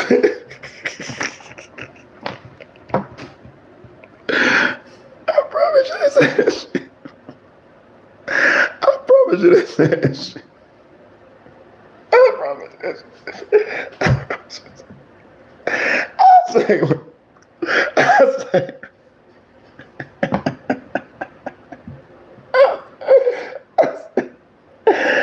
Say what? Get the fuck out of here, man.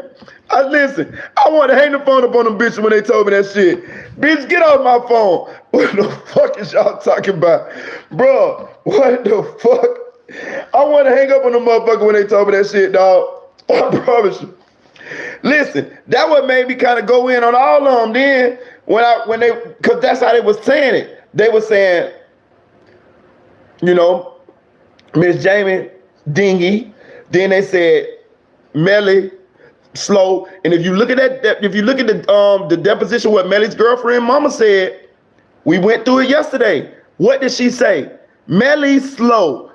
Nigga, I'm gonna find that bitch for you. She said Melly's slow. She said that when she said that Melly dogged her daughter out and that they were gonna now cooperate. She said Melly's slow. You heard it here. You heard it here. And then when I was talking about that, that's when the people said by by B Slime.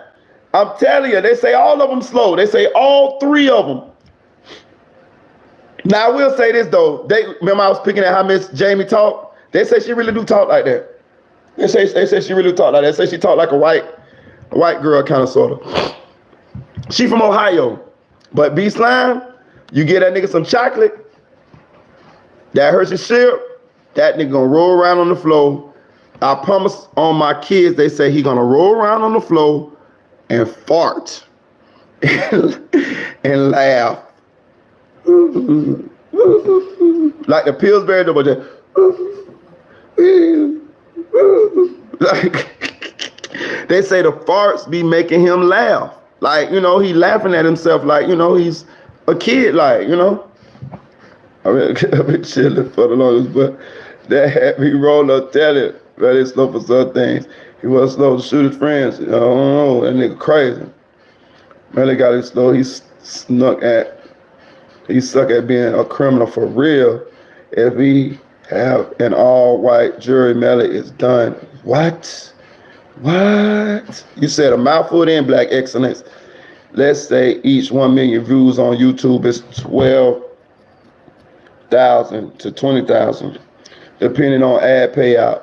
If Melly got 557 million, that's a $6 million to $11 million payout. Track seeing all that paper. I told you they say that bank account. Shout out, you ain't got a PS5 yet. They saying that account had 7 million in it. Some people saying 2, but some people saying 7 million in it, right? And they saying that account got 50,000 in that motherfucker now. That's what they saying. And I don't know if that's because of Track moved the money to offshore accounts, or if Track used the money for his legal defense, or if Track used the money to get married 2 times. Because I think they say Track had 2 weddings, y'all. Don't quote me on that, but I think they say Track had 2 weddings, man.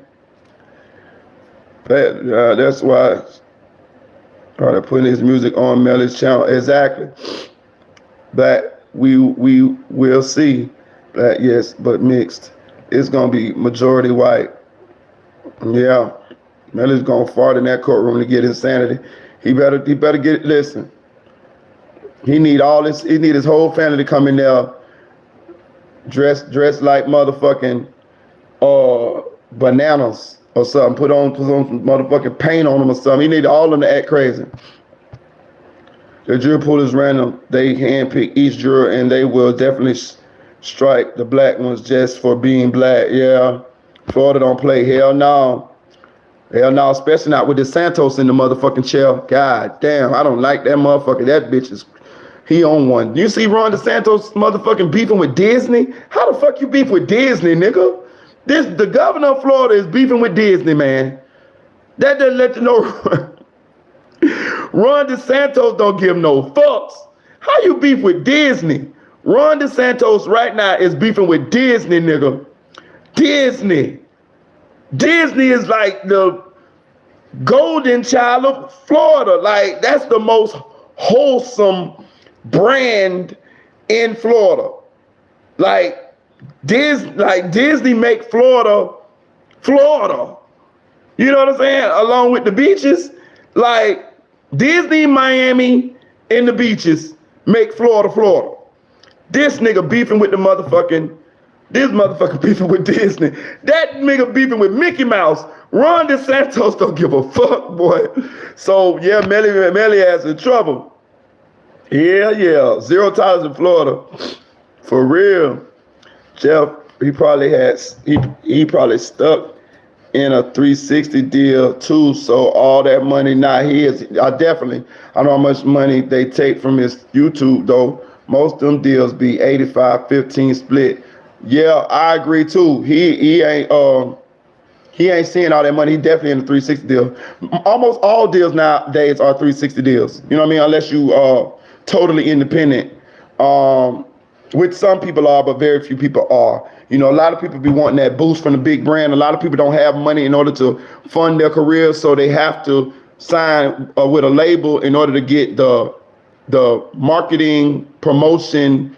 When you sign to a label, you actually signing for the connections. You signing for the machine that's gonna crank your music out there and help your image and your brand, because you basically saying you want help doing that because you may not have the money to do it, or you may not want to invest your money in doing it. So you paying for the machine of the label in order to crank your product out to a wider audience. You know, of course, they've been doing it, you know, so they have a system set up and you just tapping into that system.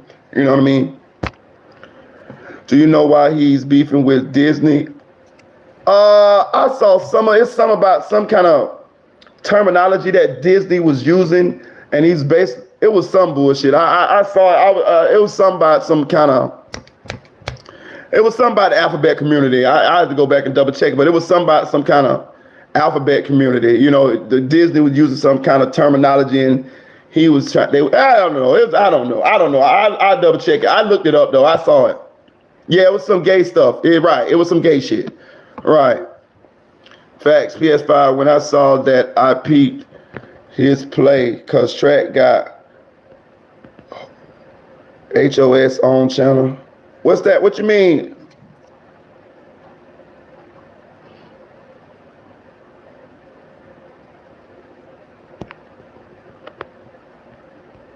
You think they do half? True, you think they do half of everything though? 500,000, 2 lawyers, everybody in his pockets, Melly down to 20,000. I'm telling you, I believe he broke or close to it. He been that bit 4.5 years, bro. You know how much motherfucking lawyers charge? You know how much lawyers charge? That's another thing. Oh my God. I just thought about this, y'all. Just think about this, y'all. Just let's say, Audio Crack 22, this for you. Let's just say Melly did this because of the money, right? The money that Sack Chaser was allegedly telling his mama that he might not get. That number was what? 200,000, correct? He done spent way more money in fucking them 200,000 in lawyer fees, let alone the suffering that he done spent in jail, the mental stress, all of this shit. Wouldn't it have been better just to give Sack Chaser them fucking $200,000? That's what I'm saying. Like, that's crazy. Wouldn't it have been better? He been ran through that. See what I'm saying? It wasn't even worth it.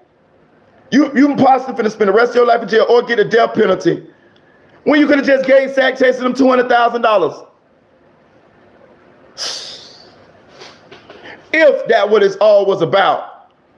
But I'm saying, damn, young man. Yeah, he took a major loss with this, and that shit was gonna be big, bro. Bro, that man did a song with Kanye West out the gate. Out the gate. Bro, listen, I don't remember Kanye West ever just jumping on a new artist and doing songs with them out the gate. I don't remember that. I cannot recall Kanye West fucking with a new artist out the gate. The close I can remember what Kanye West did. Oh yeah, Chief Keef. That's right. Chief Keef. He gave Chief Keef and he just gave Ruger. He gave Ruger alley-oop too. Know what I'm saying? He did Chief Keef. That's right. He did. You're right. I stand corrected. Shout out Dream Doll. He did Chief Keef. Definitely. But I'm just saying though, that let you know he was stamped. He was stamped. Like, if you got a song with Kanye West, you definitely get a song with Drake. You know? You got a song with Kanye West, you definitely get a song with Drake at some point. You knew he was gonna have a song with. Do him and Dirk got songs? I would assume they should, right?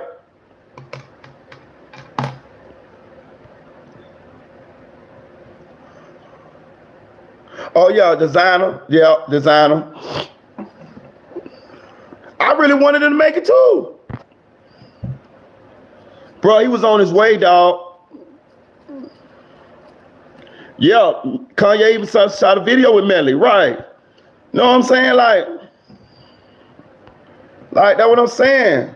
And he just, let's see.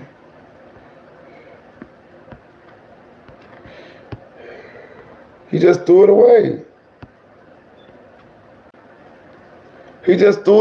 Like, he threw it away.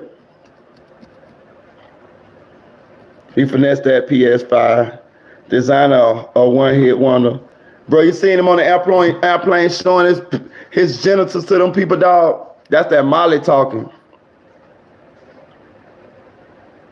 Take on too. Yeah, it's a snippet from him and with him and Dirk. Okay. But you knew he was gonna end up with a hit with Dirk. You knew he was gonna end up with one with Lil Baby. These are just people that I could just off the top of my head see him collaborating with after a Kanye West song collaboration right out the gate. Like it was gonna be nobody that wouldn't have wanted to do a song or wouldn't have done a song. You know, we already had Melly and Kodak. You know what I'm saying? Cause they was cool already. You already got Melly and Kodak. You already got Melly and King Von. You know you would have got Melly and Boosie. You know you would have got Melly and Drake. You got you know what I'm saying? Like, you know you would have got Melly and Lil Baby. You know what I'm saying? You know you would have probably got, let me see. You would have got all them songs, man. Yep, you would have got Melly and Thug for sure. You would have got Melly and Thug. You know what I'm saying? Like, damn, son. Yep, you would have got Melly and Hot Boy. Know what I'm saying? Yeah, Melly and Dirt would have been nice. Know what I'm saying?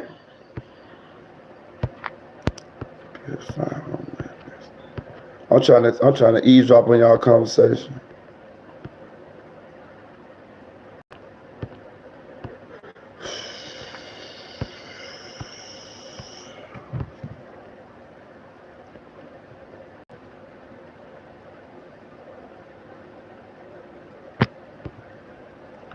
Well, y'all, okay. Y'all got me. Melly and Future. Ooh, that would have been fire. Melly and Future. Yeah, he crashed out.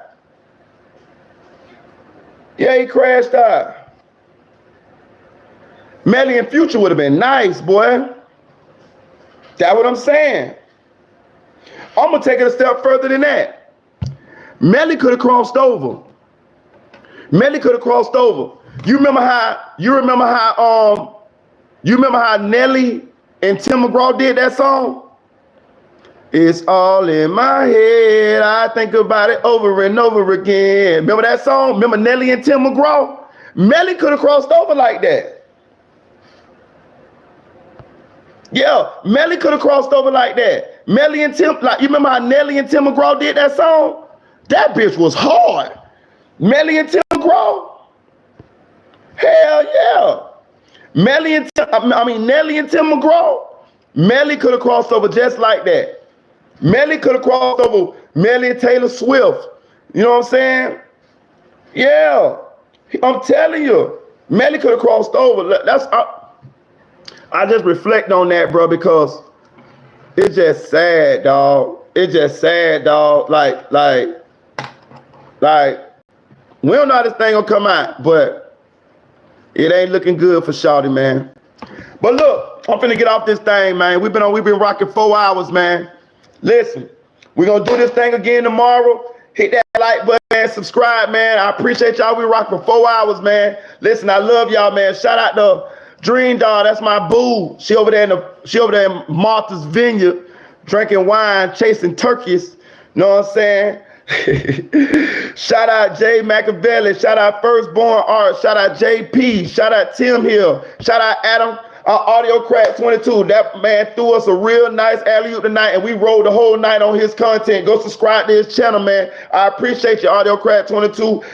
You can always stop through here. My email is always open, fam. And we're gonna do some shit anyway. You know what I mean? We're gonna stay locked in, bro. Cause you the first person, you know what I'm saying, on YouTube, like as far as like who got a channel that actually came and supported me, bro. And I appreciate that, bro. I told you I'm a loyal motherfucker, bro. I'ma always remember shit like this, bro. You gonna see, just watch my actions. You're gonna be like, yeah, that man, yeah, he do it like that. That's how I rock. But shout out to you, man.